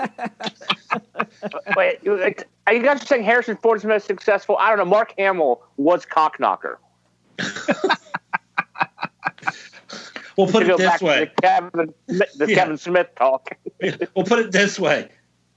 Harrison Ford didn't have to be in a Kevin Smith movie where the other two were. John Boyega has nothing coming out except he has one film, Naked Singularity. I don't know. I thought he said Naked Single Larry. Yes, Naked Single Larry. That Jason, pronounce that again. What was the name of that movie? Daisy Ridley has Chaos Walking. No. What's the name of that movie? I want to see Brian Drake. Naked Singularity. Singularity? Singularity. I think I got that right. Right? I think your emphasis is on the wrong syllable. Oscar Isaac has Dune and Big Gold Brick.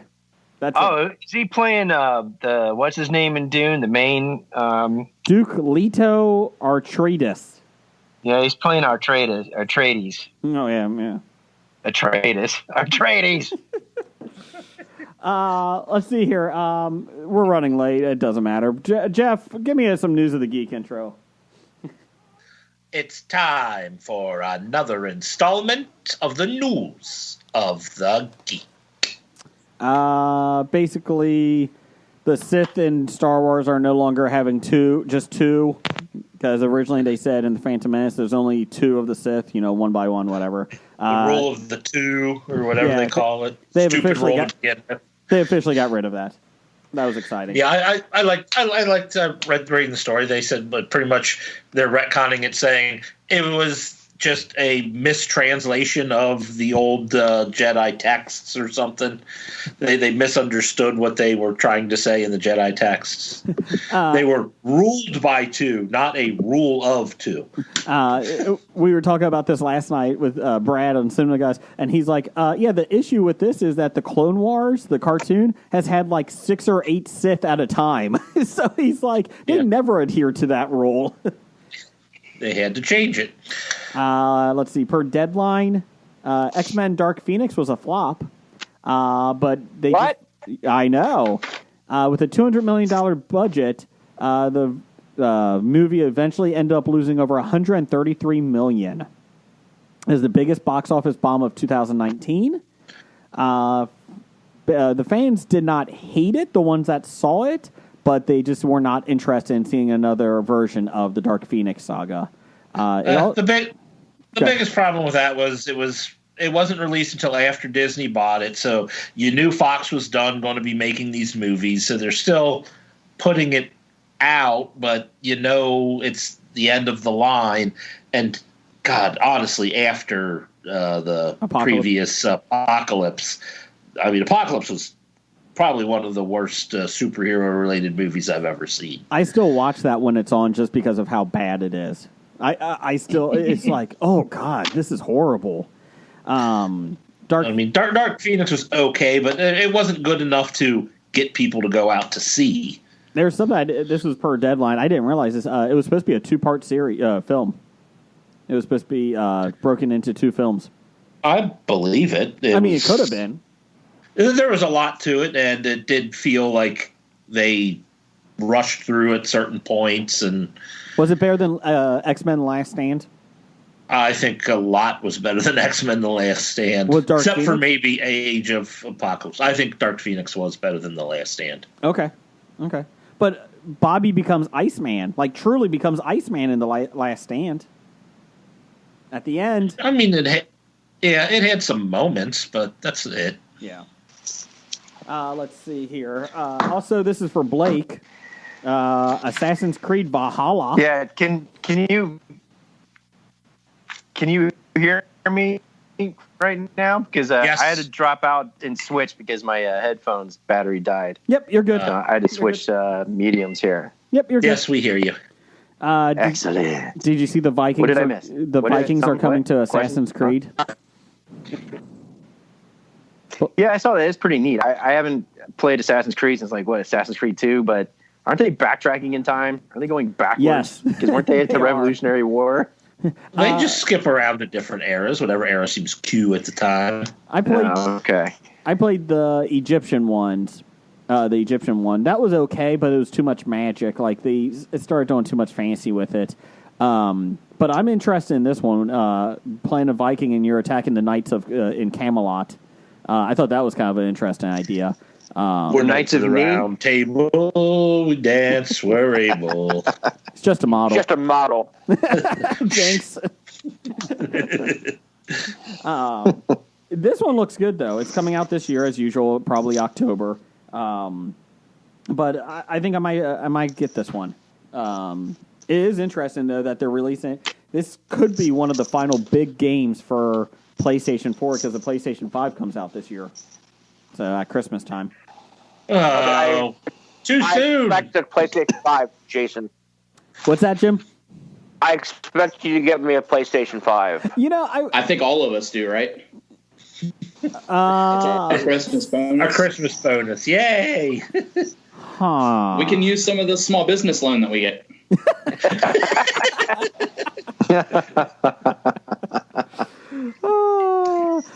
Okay, Jim, if you I had to get the Switch on my own this year. Jim, if you can talk my wife into letting me buy one for each of you, I will. You talk to her. I don't give a fuck about these other guys. Okay. Jim, if you can talk my wife into buying you one with me, yes, I will do it. I think I can convince your wife. If we get a couple more stimulus payments from government, I will. Let's go. Have another child. God, no.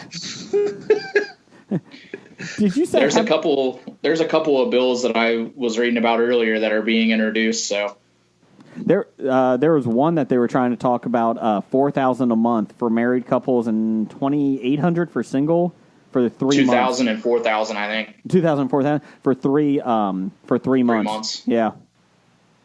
I don't think it's ever going to get close to passing, but something will in theory. So I honestly, if people, I think that money, instead of going to people who are still working, they should put it in to fix the stuff with unemployment. How people can't get it, and there's problems with that. Because honestly, people who are still working don't really need that. Mm-hmm.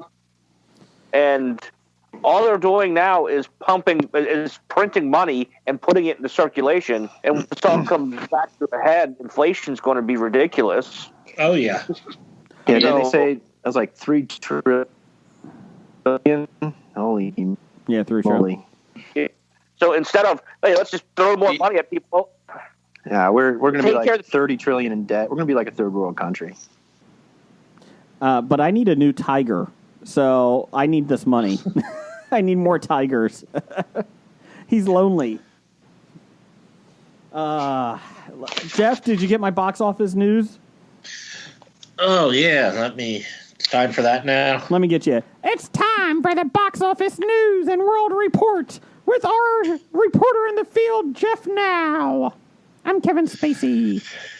Never do that. Thank you, Kevin. The box office for May 3rd, 2020. Number one, we have The Wretched at $12,605. That is down 53% from what I don't know because I didn't know it was out last week. Total of 65,000. 65. And number two, The True History of the Kelly Gang, which was last week's number one, is at $2,726. That is down 52%. It made a total of $28,612 so far. So, drive-thrus are opening up in Ohio this week, this coming weekend. Oh, yeah? Yeah. With social distancing apply. So, if you have a transformer, they have to be certain parts away from everybody. But yeah, so in theory, the box office will have more numbers next week, maybe. Maybe. Jeff, the problem is with this, The Wretched was in 12 theaters, while The Kelly Gang was only in 2 theaters, so it was a little skewed. Oh, okay. So, okay, well, let's do our top 5. Jeff, give me a top 5 intro. Dum, da-dum, ba-dum, bum. Top 5. Thank you. Top 5 this week is top 5 most annoying storylines in television, past or present. We're trying to do specific ones, but if you want to do general, it's okay. But like from a TV show that you're like, oh, that storyline killed it. So, Brian, what do you got for number 5? My number 5 was Friday Night Lights and Handicap Jason Street. Jim, you're a big I Friday don't know who Night Jason Lights. Street is, but It is so bad. Yeah. Let's go to Mexico for this treatment. This Stem cell treatment. yeah. well, now you mention that, yeah, was that kind of like in Glee when they put what's her name in a wheelchair for a half a season? Yeah. Well, so like he gets hurt in the very first episode. He's like the star. It's similar to Varsity Blues. Star quarterback gets hurt in the first episode, and he's in the whole entire arc of the series, but he's just in a wheelchair and he sucks. He just sucks. So I know that you guys really love that series. Yes. I need to see it. I've heard nothing but good things about it.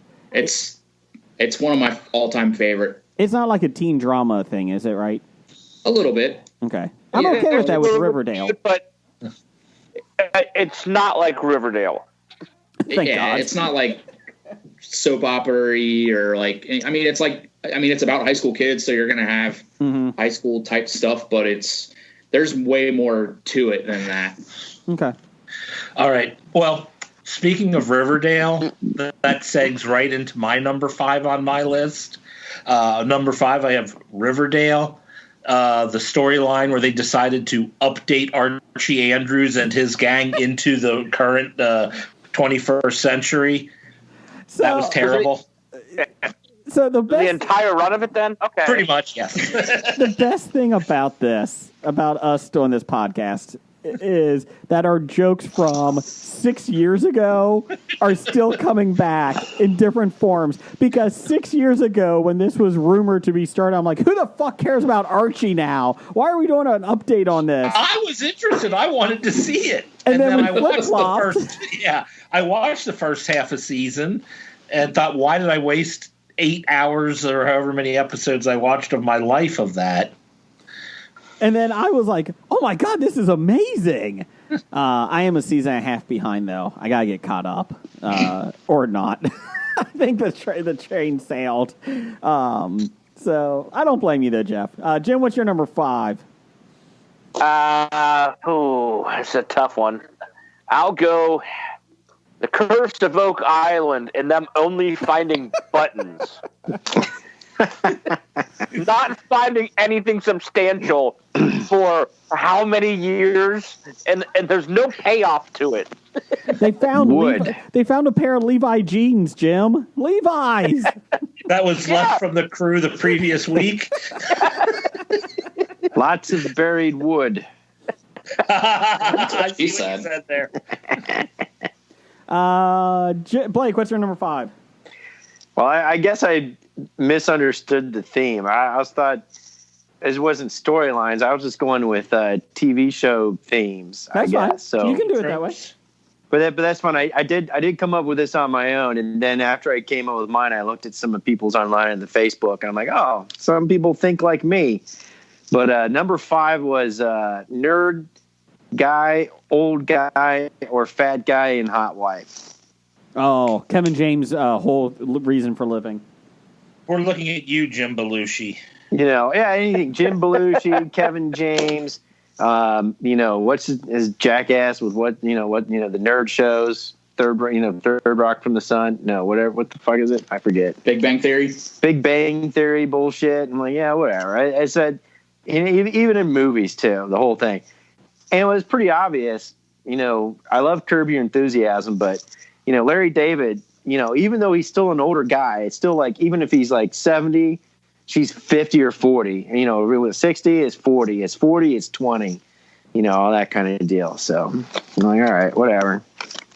Let's see. My number 5 is Seinfeld season 4 when they're doing the pilot episode. You know, they're trying to get the pilot on the air. The stalker. That really annoys me. It's the guy that is obsessed with him. He dresses as a clown. He dated Elaine for a while. Yeah. Joe Davallo. I forget what it Joe is. Davallo. Yeah.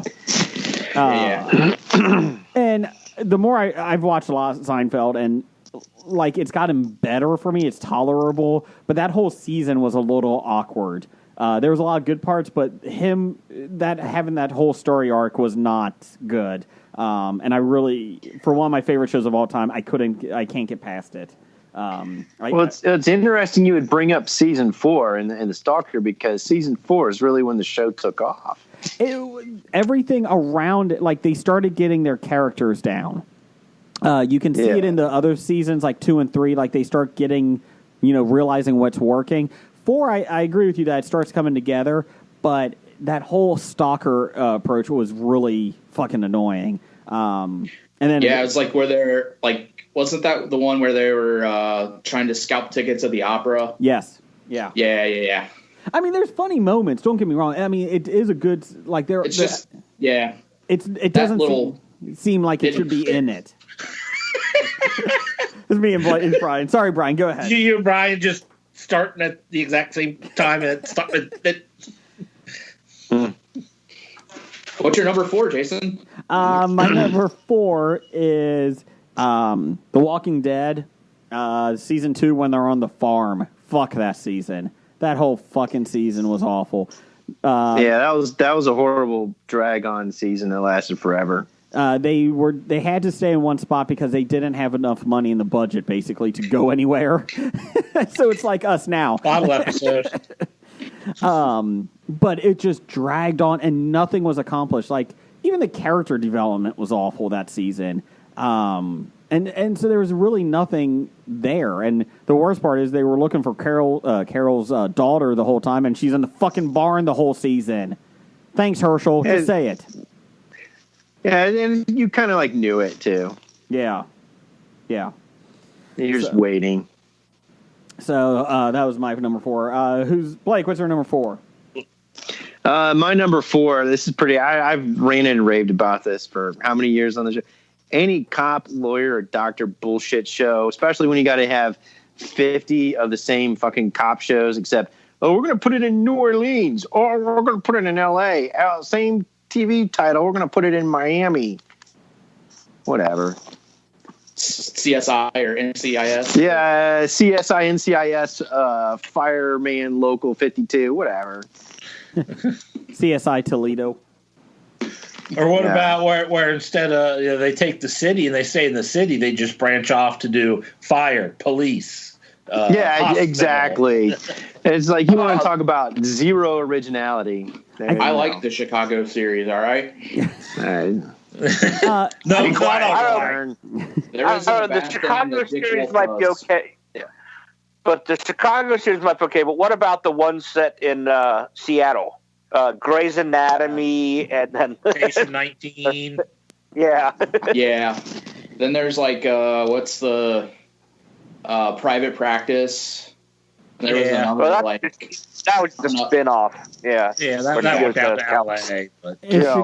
But Special Victims Unit.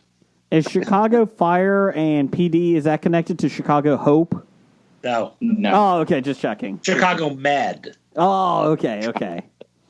Yeah. One Chicago. They're like in the same universes. But I don't know how they just did that. What the new Rob Lowe was in the new 911. 911 Texas or whatever. Yep. Lone Star. Okay. How long? Yeah, that's right. 911 Lone Star. How long until Rob Lowe gets bored and leaves that show? What's the over under? Really? They're paying too much. So has Rob Lowe ever made it through the entire run of a show? No, I don't think he has. Because I'm thinking of shows he's been on, Brothers and Sisters. No. West Wing. West Wing. Oh, he left that one early. Parks and Rec. Parks and Rec came late, left early. West Wing today. Again. Wayne's World. Oh wait. What about Austin his Powers? What about his game show? Oh, Mental Ninja? Mental Samurai. Mental Samurai. That's terrible. I saw about 5 minutes of it, and I'm like, oh god. Probably the only show that he had that he was on the whole one was the last one on Fox that got canceled. Fred Savage was one season. Yeah. Oh. Yeah. Didn't they get to a second season? No. Mm-mm. No. Oh, okay. It wasn't a bad show. I didn't see. I saw like the first 2 episodes, and it wasn't. It wasn't. Episodes. It wasn't great, but it was still enjoyable. I mean, it was something on. I mean, that wasn't, horrible. Jim, what's your number 4? My number 4. How about let's go to The Office and Andy Bernard being the manager. Those are tough to watch. That was an honorable mention for me. Yeah, I think the worst part about it was they made him the manager, and then Ed Helms left to do movie stuff, so he wasn't even there as a manager. He was the manager, but then they wrote him out. Yeah, I think that was the worst part. Yeah, when he went sailing around the world. Yeah. Or went down to Florida, and then Nelly just moved into his office. Well, that was funny that she just took his off. Jeff, what's your number 4? My number 4 is Game of Thrones, the entire Dorne storyline. I mean, I would have rather they didn't put it in there and just ignore Dorne than try to do what they did. That's where they first strayed away from the books, totally, isn't it? Yeah. It is. That's where I felt the show falling apart. God, it didn't make sense. My gosh, Jamie Lannister's story could have been so much better if they didn't do that stupid shit. Yeah. Brian, what's your number 4? Staying in Game of Thrones, the Cersei Jaime finale, the way that they killed them off. It's so bad. Yeah, you mean the way they stood there instead of stepping 2 feet to the right and might have been killed by the falling debris? Yes, exactly. Just like I just felt like there was such a buildup. Like they've been so shitty throughout this entire season or series, and it's coming, and it's going to be awesome. And then they just drop some bricks in there. Yeah, you wanted an epic kill scene Yes. for Cersei. You know, you wanted her to die so horribly because she's such a horrible person. Yes. You know, It's like, and much Jamie as- kind of wishy-washy, but, you know, 'cause Right. he did have a redemption story, but yeah. And which that they turned that around. So, Yeah. but yeah, you're as right. much as it was fun watching Joffrey die, you wanted to see like 10 times worse. 10 times for that. Cersei. Oh, yeah. What's your number 3, Brian? I mean, even if she got her head bit off by, you know, one of the dragons. I mean, come on. Anything better than Anything better than just a rock. the building falling in on A them. falling rock. Poorly. Yeah. I mean, it's like, oh, if we would have just stood 10 feet away from where we were standing, we wouldn't even have been killed. Yeah. My number 3 was the early relationship of JD and Elliot in Scrubs. Just their kind of back and forth. It was just really kind of annoying. Like it, you know, Yeah. where they were hooking up, then they were best friends, and then they started hooking up again, and then they were just, I don't know. I'm in the middle of rewatching that, and I'm like almost to season 7, and that's like one thing that really stuck out to me. That kind of is like current with this top 5. So I just Yeah. It'd be nice if they just stuck with one direction and kept going that way. Yeah. yeah. Jeff, what's your number 3? My number 3 is Laverne and Shirley moving to Los Angeles. Oh, you know, it's kind of funny you bring that up because I think in this long quarantine, they actually played that first show. Oh, They yeah. fired and laid off at Shots, and they go there, and I watched it. I hate watched it because It was bad. it was bad, but I had to watch the beginning and with the new characters, the way they introduced them, and I was just like, God, this really sucks. And then trying to bring some old characters there, and I'm Well, like, they brought you know, everybody. It's like, okay, Laverne and Shirley are moving, along with Lenny and Squiggy and Carmine. Yeah. And You know, Mr. and- Fazio and Edna. I was like, the entire group moved. Yeah, it was stupid. I was really upset. Yeah, I had to hate watch it. Blake, you were saying that they replayed in that. Did you see what CBS did on Sunday night? They had Sunday night at the movies, and they used the old school CBS logo, like back in the 80s and 90s, and they replayed Indiana Jones and the Raiders of the Lost Ark, and the ratings came in, and it was up 10% than what their previous shows were on that night, on Sunday night. Oh wow! Yeah. I thought that was kind of cool, though. You might as well do something like that. I was flipping through, and I saw that Sunday night. I was like, okay, I can get behind that. Did they really refer to it as Indiana Jones and the Raiders of the Lost Ark? I don't know what I don't know. Because that bugs the fuck out of me. Instead of just Raiders of the Lost Ark. Instead of the title of the movie. Yeah. I think they did do Raiders of the Lost Ark, but I just did it just to, sorry. Sorry, Jeff, to bug you. I think you did. Blake, what's your number 3? My number 3. Really tired of nerdy, ugly duckling turn queen or king, and everything works out happily in the end. That's in TV and movies. Yeah, it's just like, come on, and that whole thing is so played out. The she's all that factor.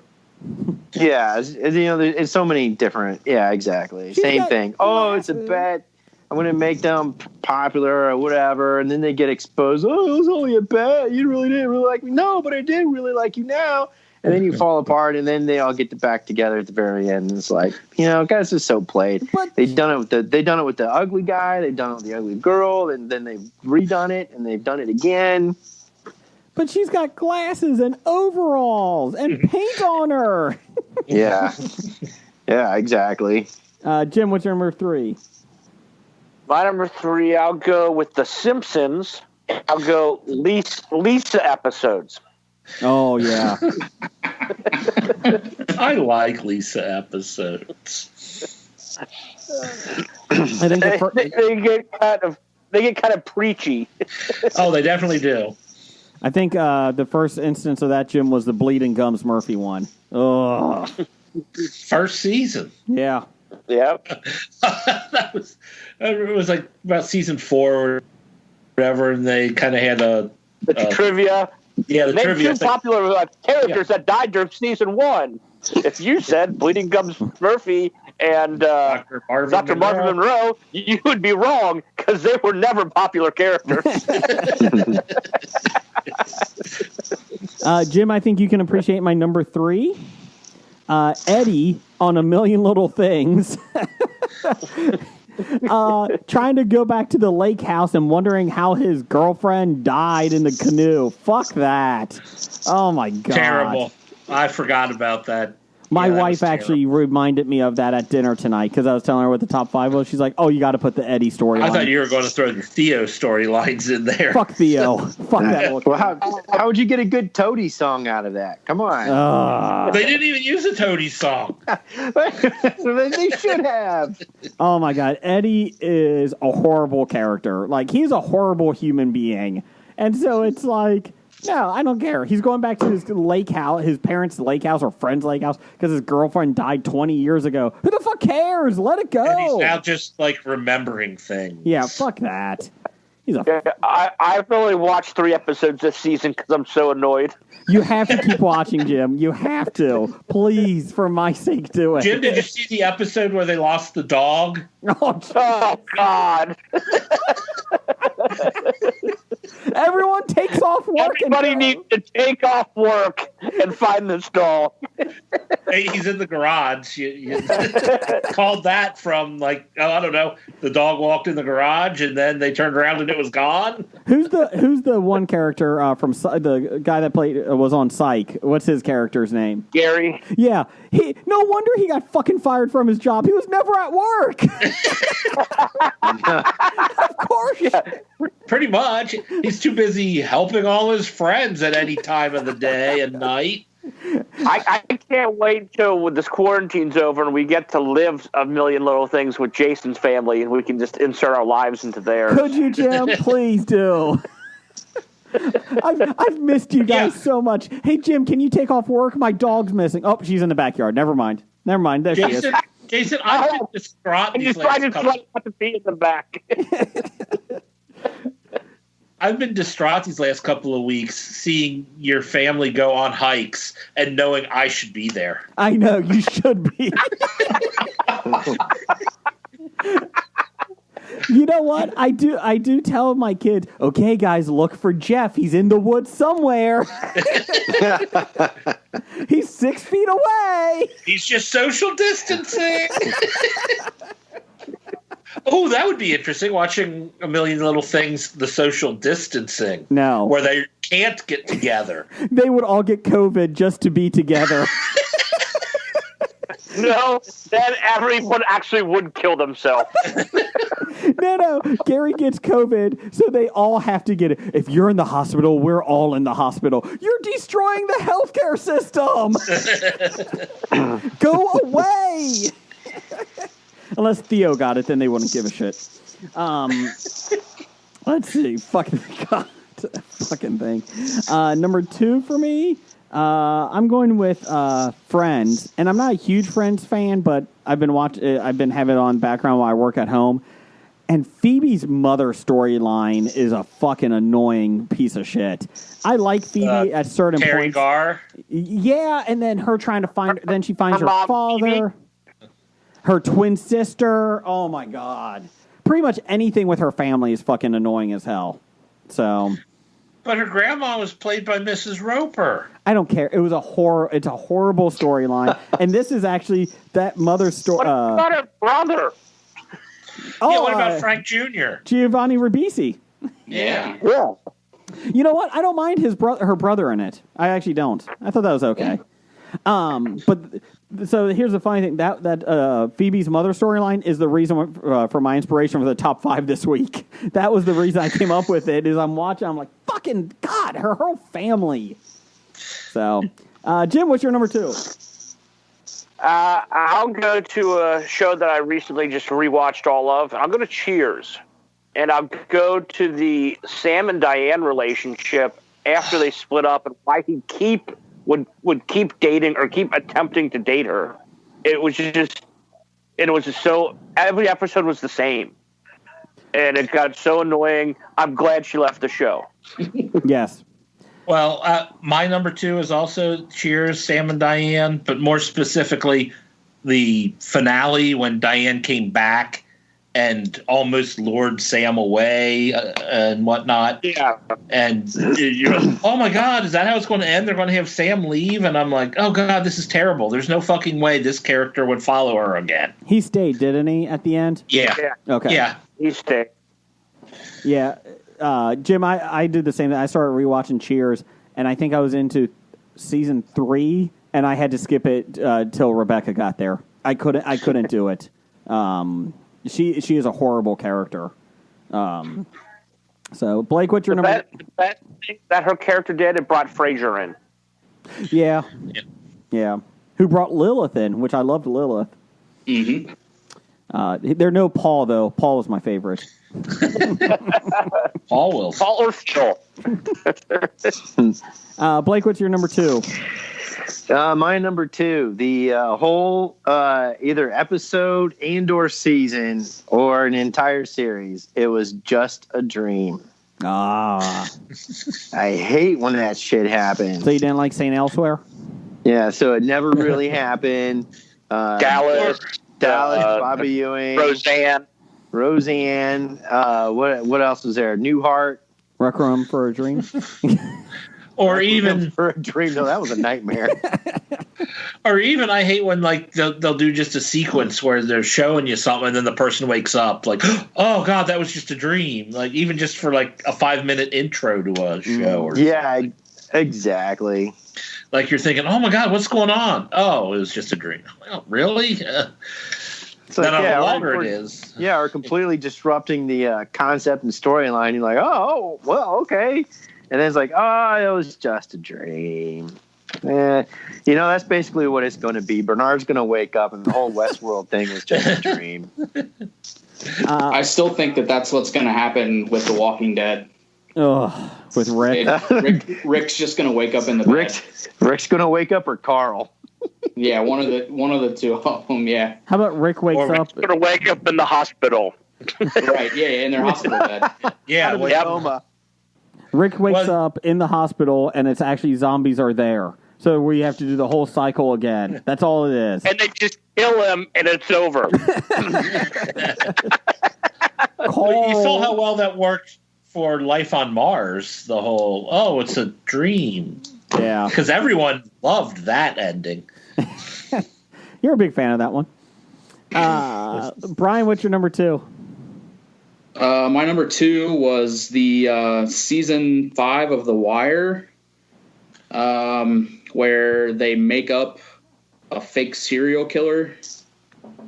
I don't know if you guys have watched The Wire, but I haven't. Sounds bad. Sounds like one of those cop lawyer doctor shows I avoid. It's about it's the premise of it is they're Baltimore cops where they're trying to arrest like the major drug dealers in Baltimore.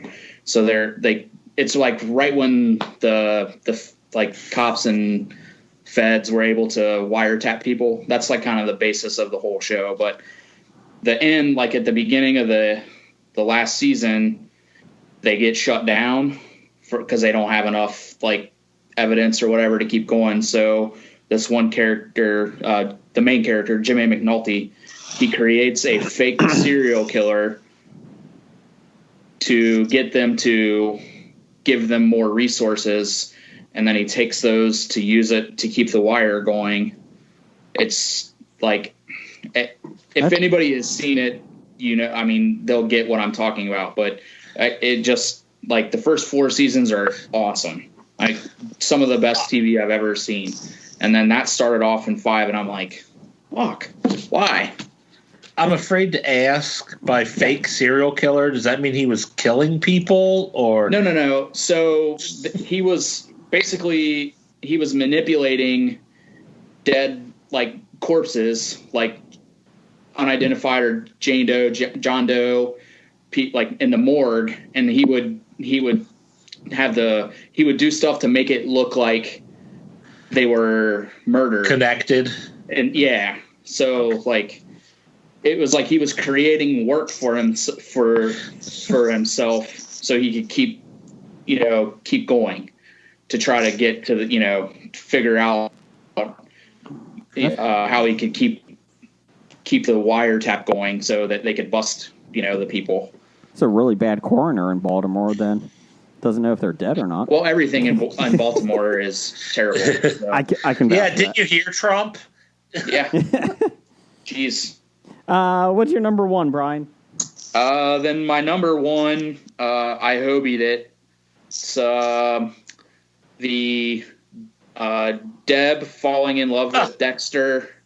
That's also my number one. The last season of Dexter, just in general. I've seen that on a lot of lists online. That's I mean that's another one of those where up until the last season, one of my all-time favorites, and then right in the shitter for the last season. Yeah, the Deb suddenly realizing she's in love with Dexter. It's like, right, dude, he was raised as your brother. You're not in love with him, right?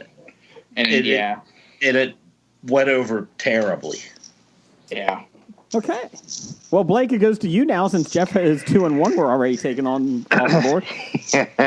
My one thing that really annoys me is something happens in the pilot, and they're in this magical place, and you go, "Hey, they must be in purgatory," and they're like, "No, they're not. They're not in purgatory." And you wait 7 seasons, and at the very end, oh yeah, it was purgatory.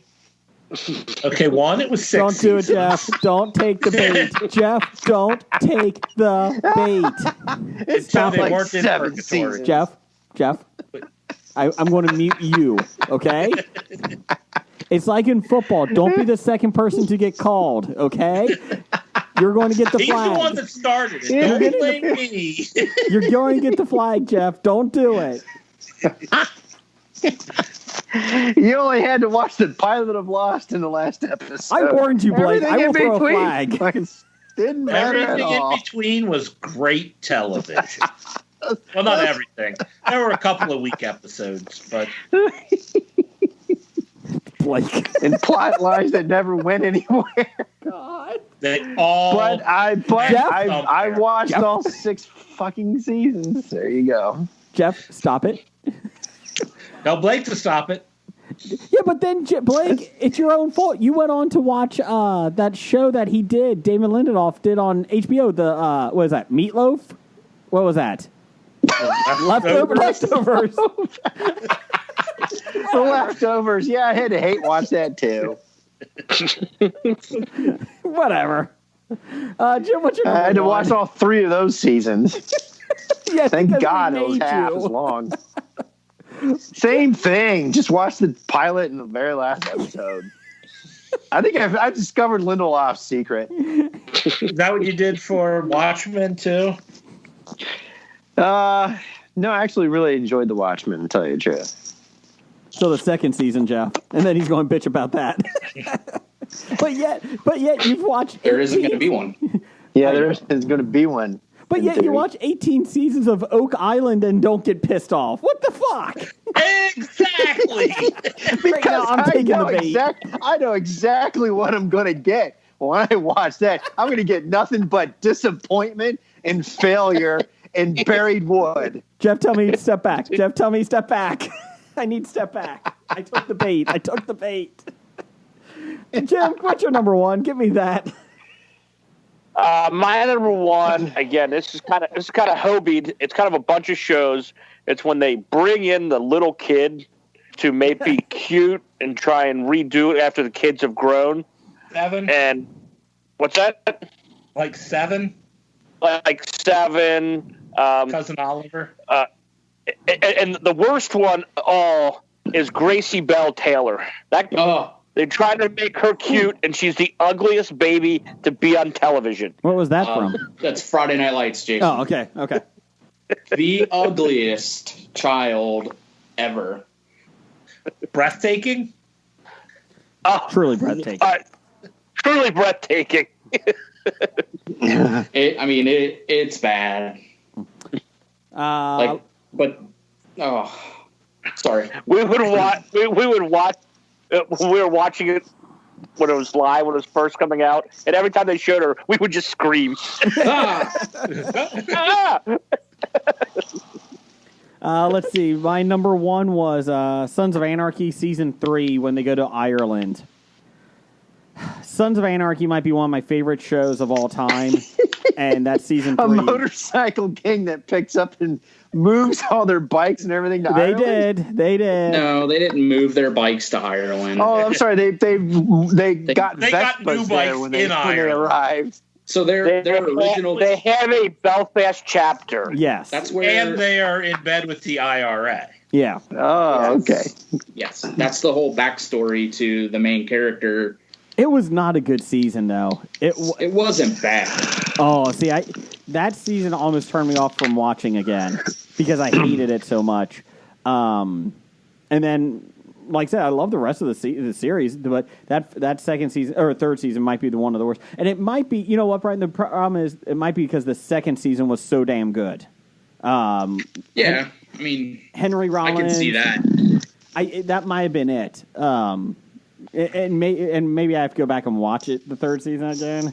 But I mean, that's. But I will say, because I rewatched that probably like 6 months ago, and I will say the one thing about it that that I took away from it was there was a lot of backstory, like history about like his dad and Clay and his mom, and that they really tied together. That kind of made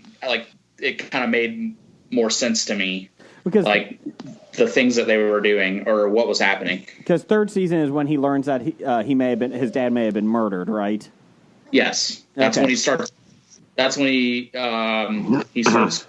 He gets his dad's book or that, and then yeah, and he almost made out with his second cousin or sister, his sister, yeah. Ugh.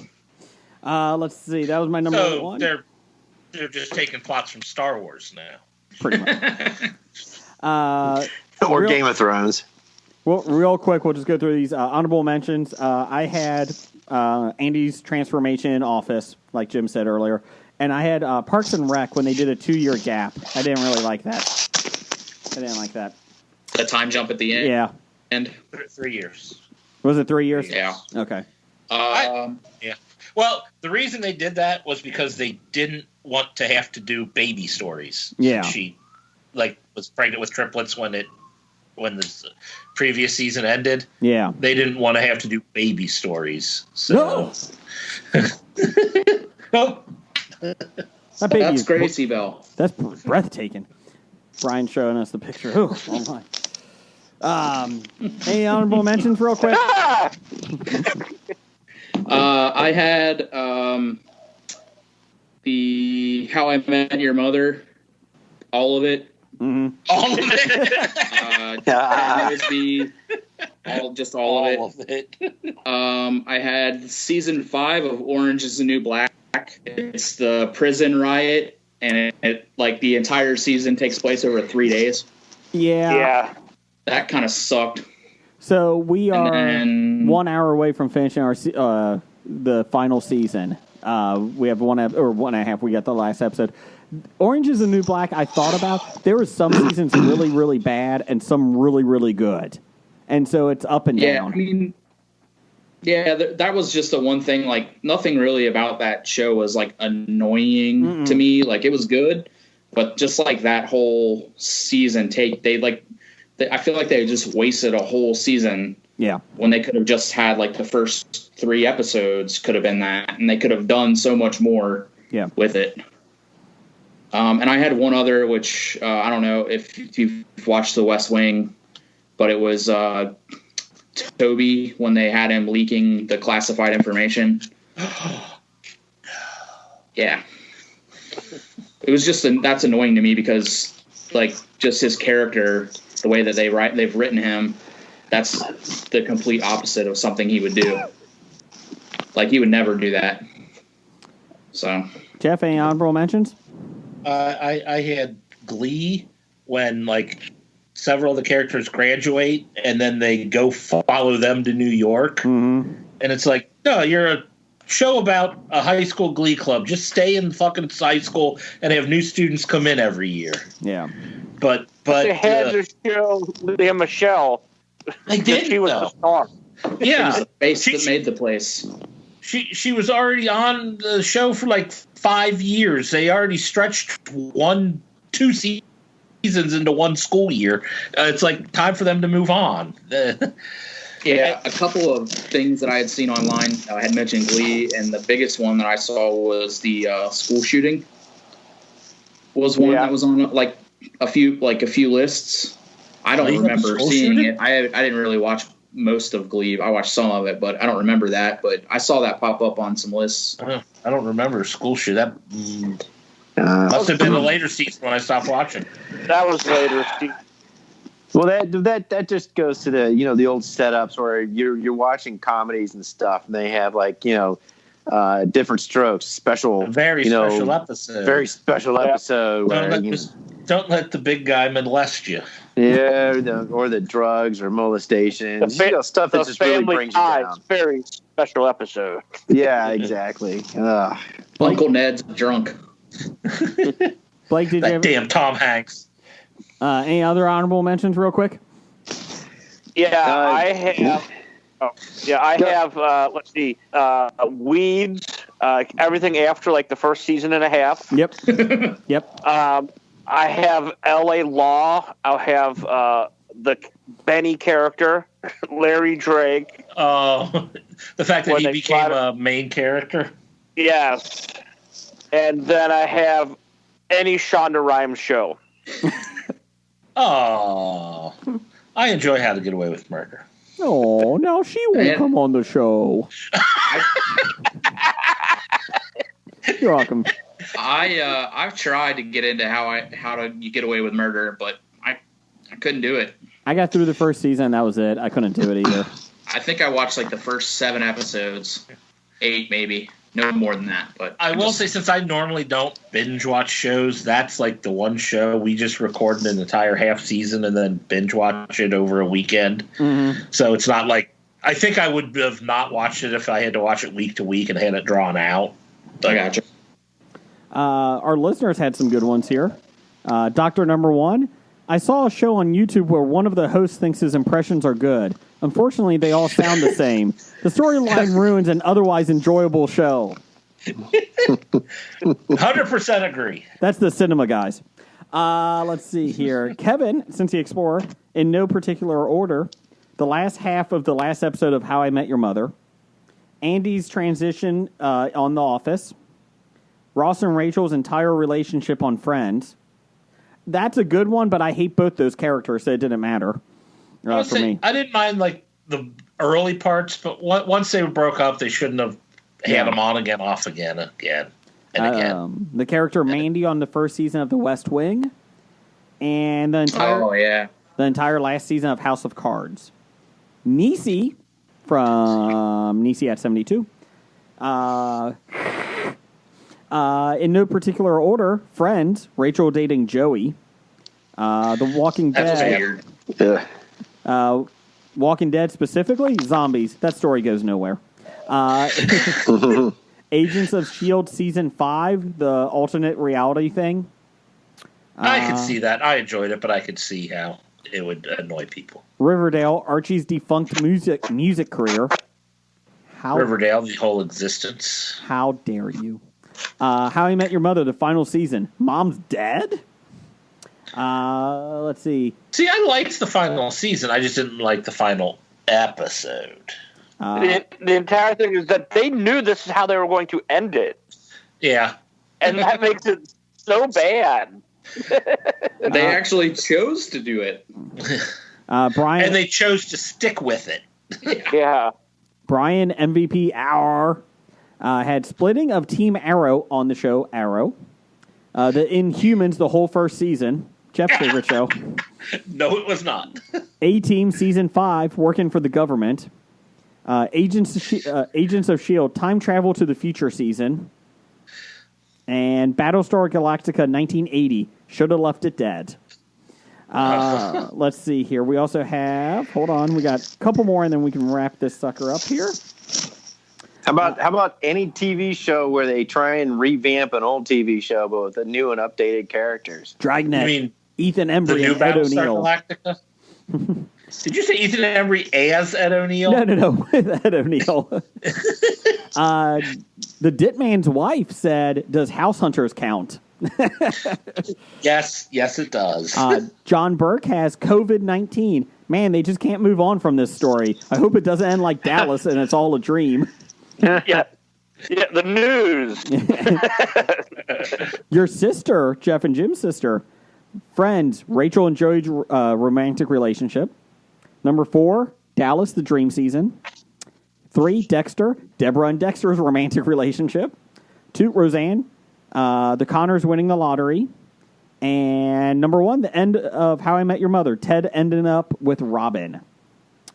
Let's see here. Dev, the side guy did worst tropes in TV because I can.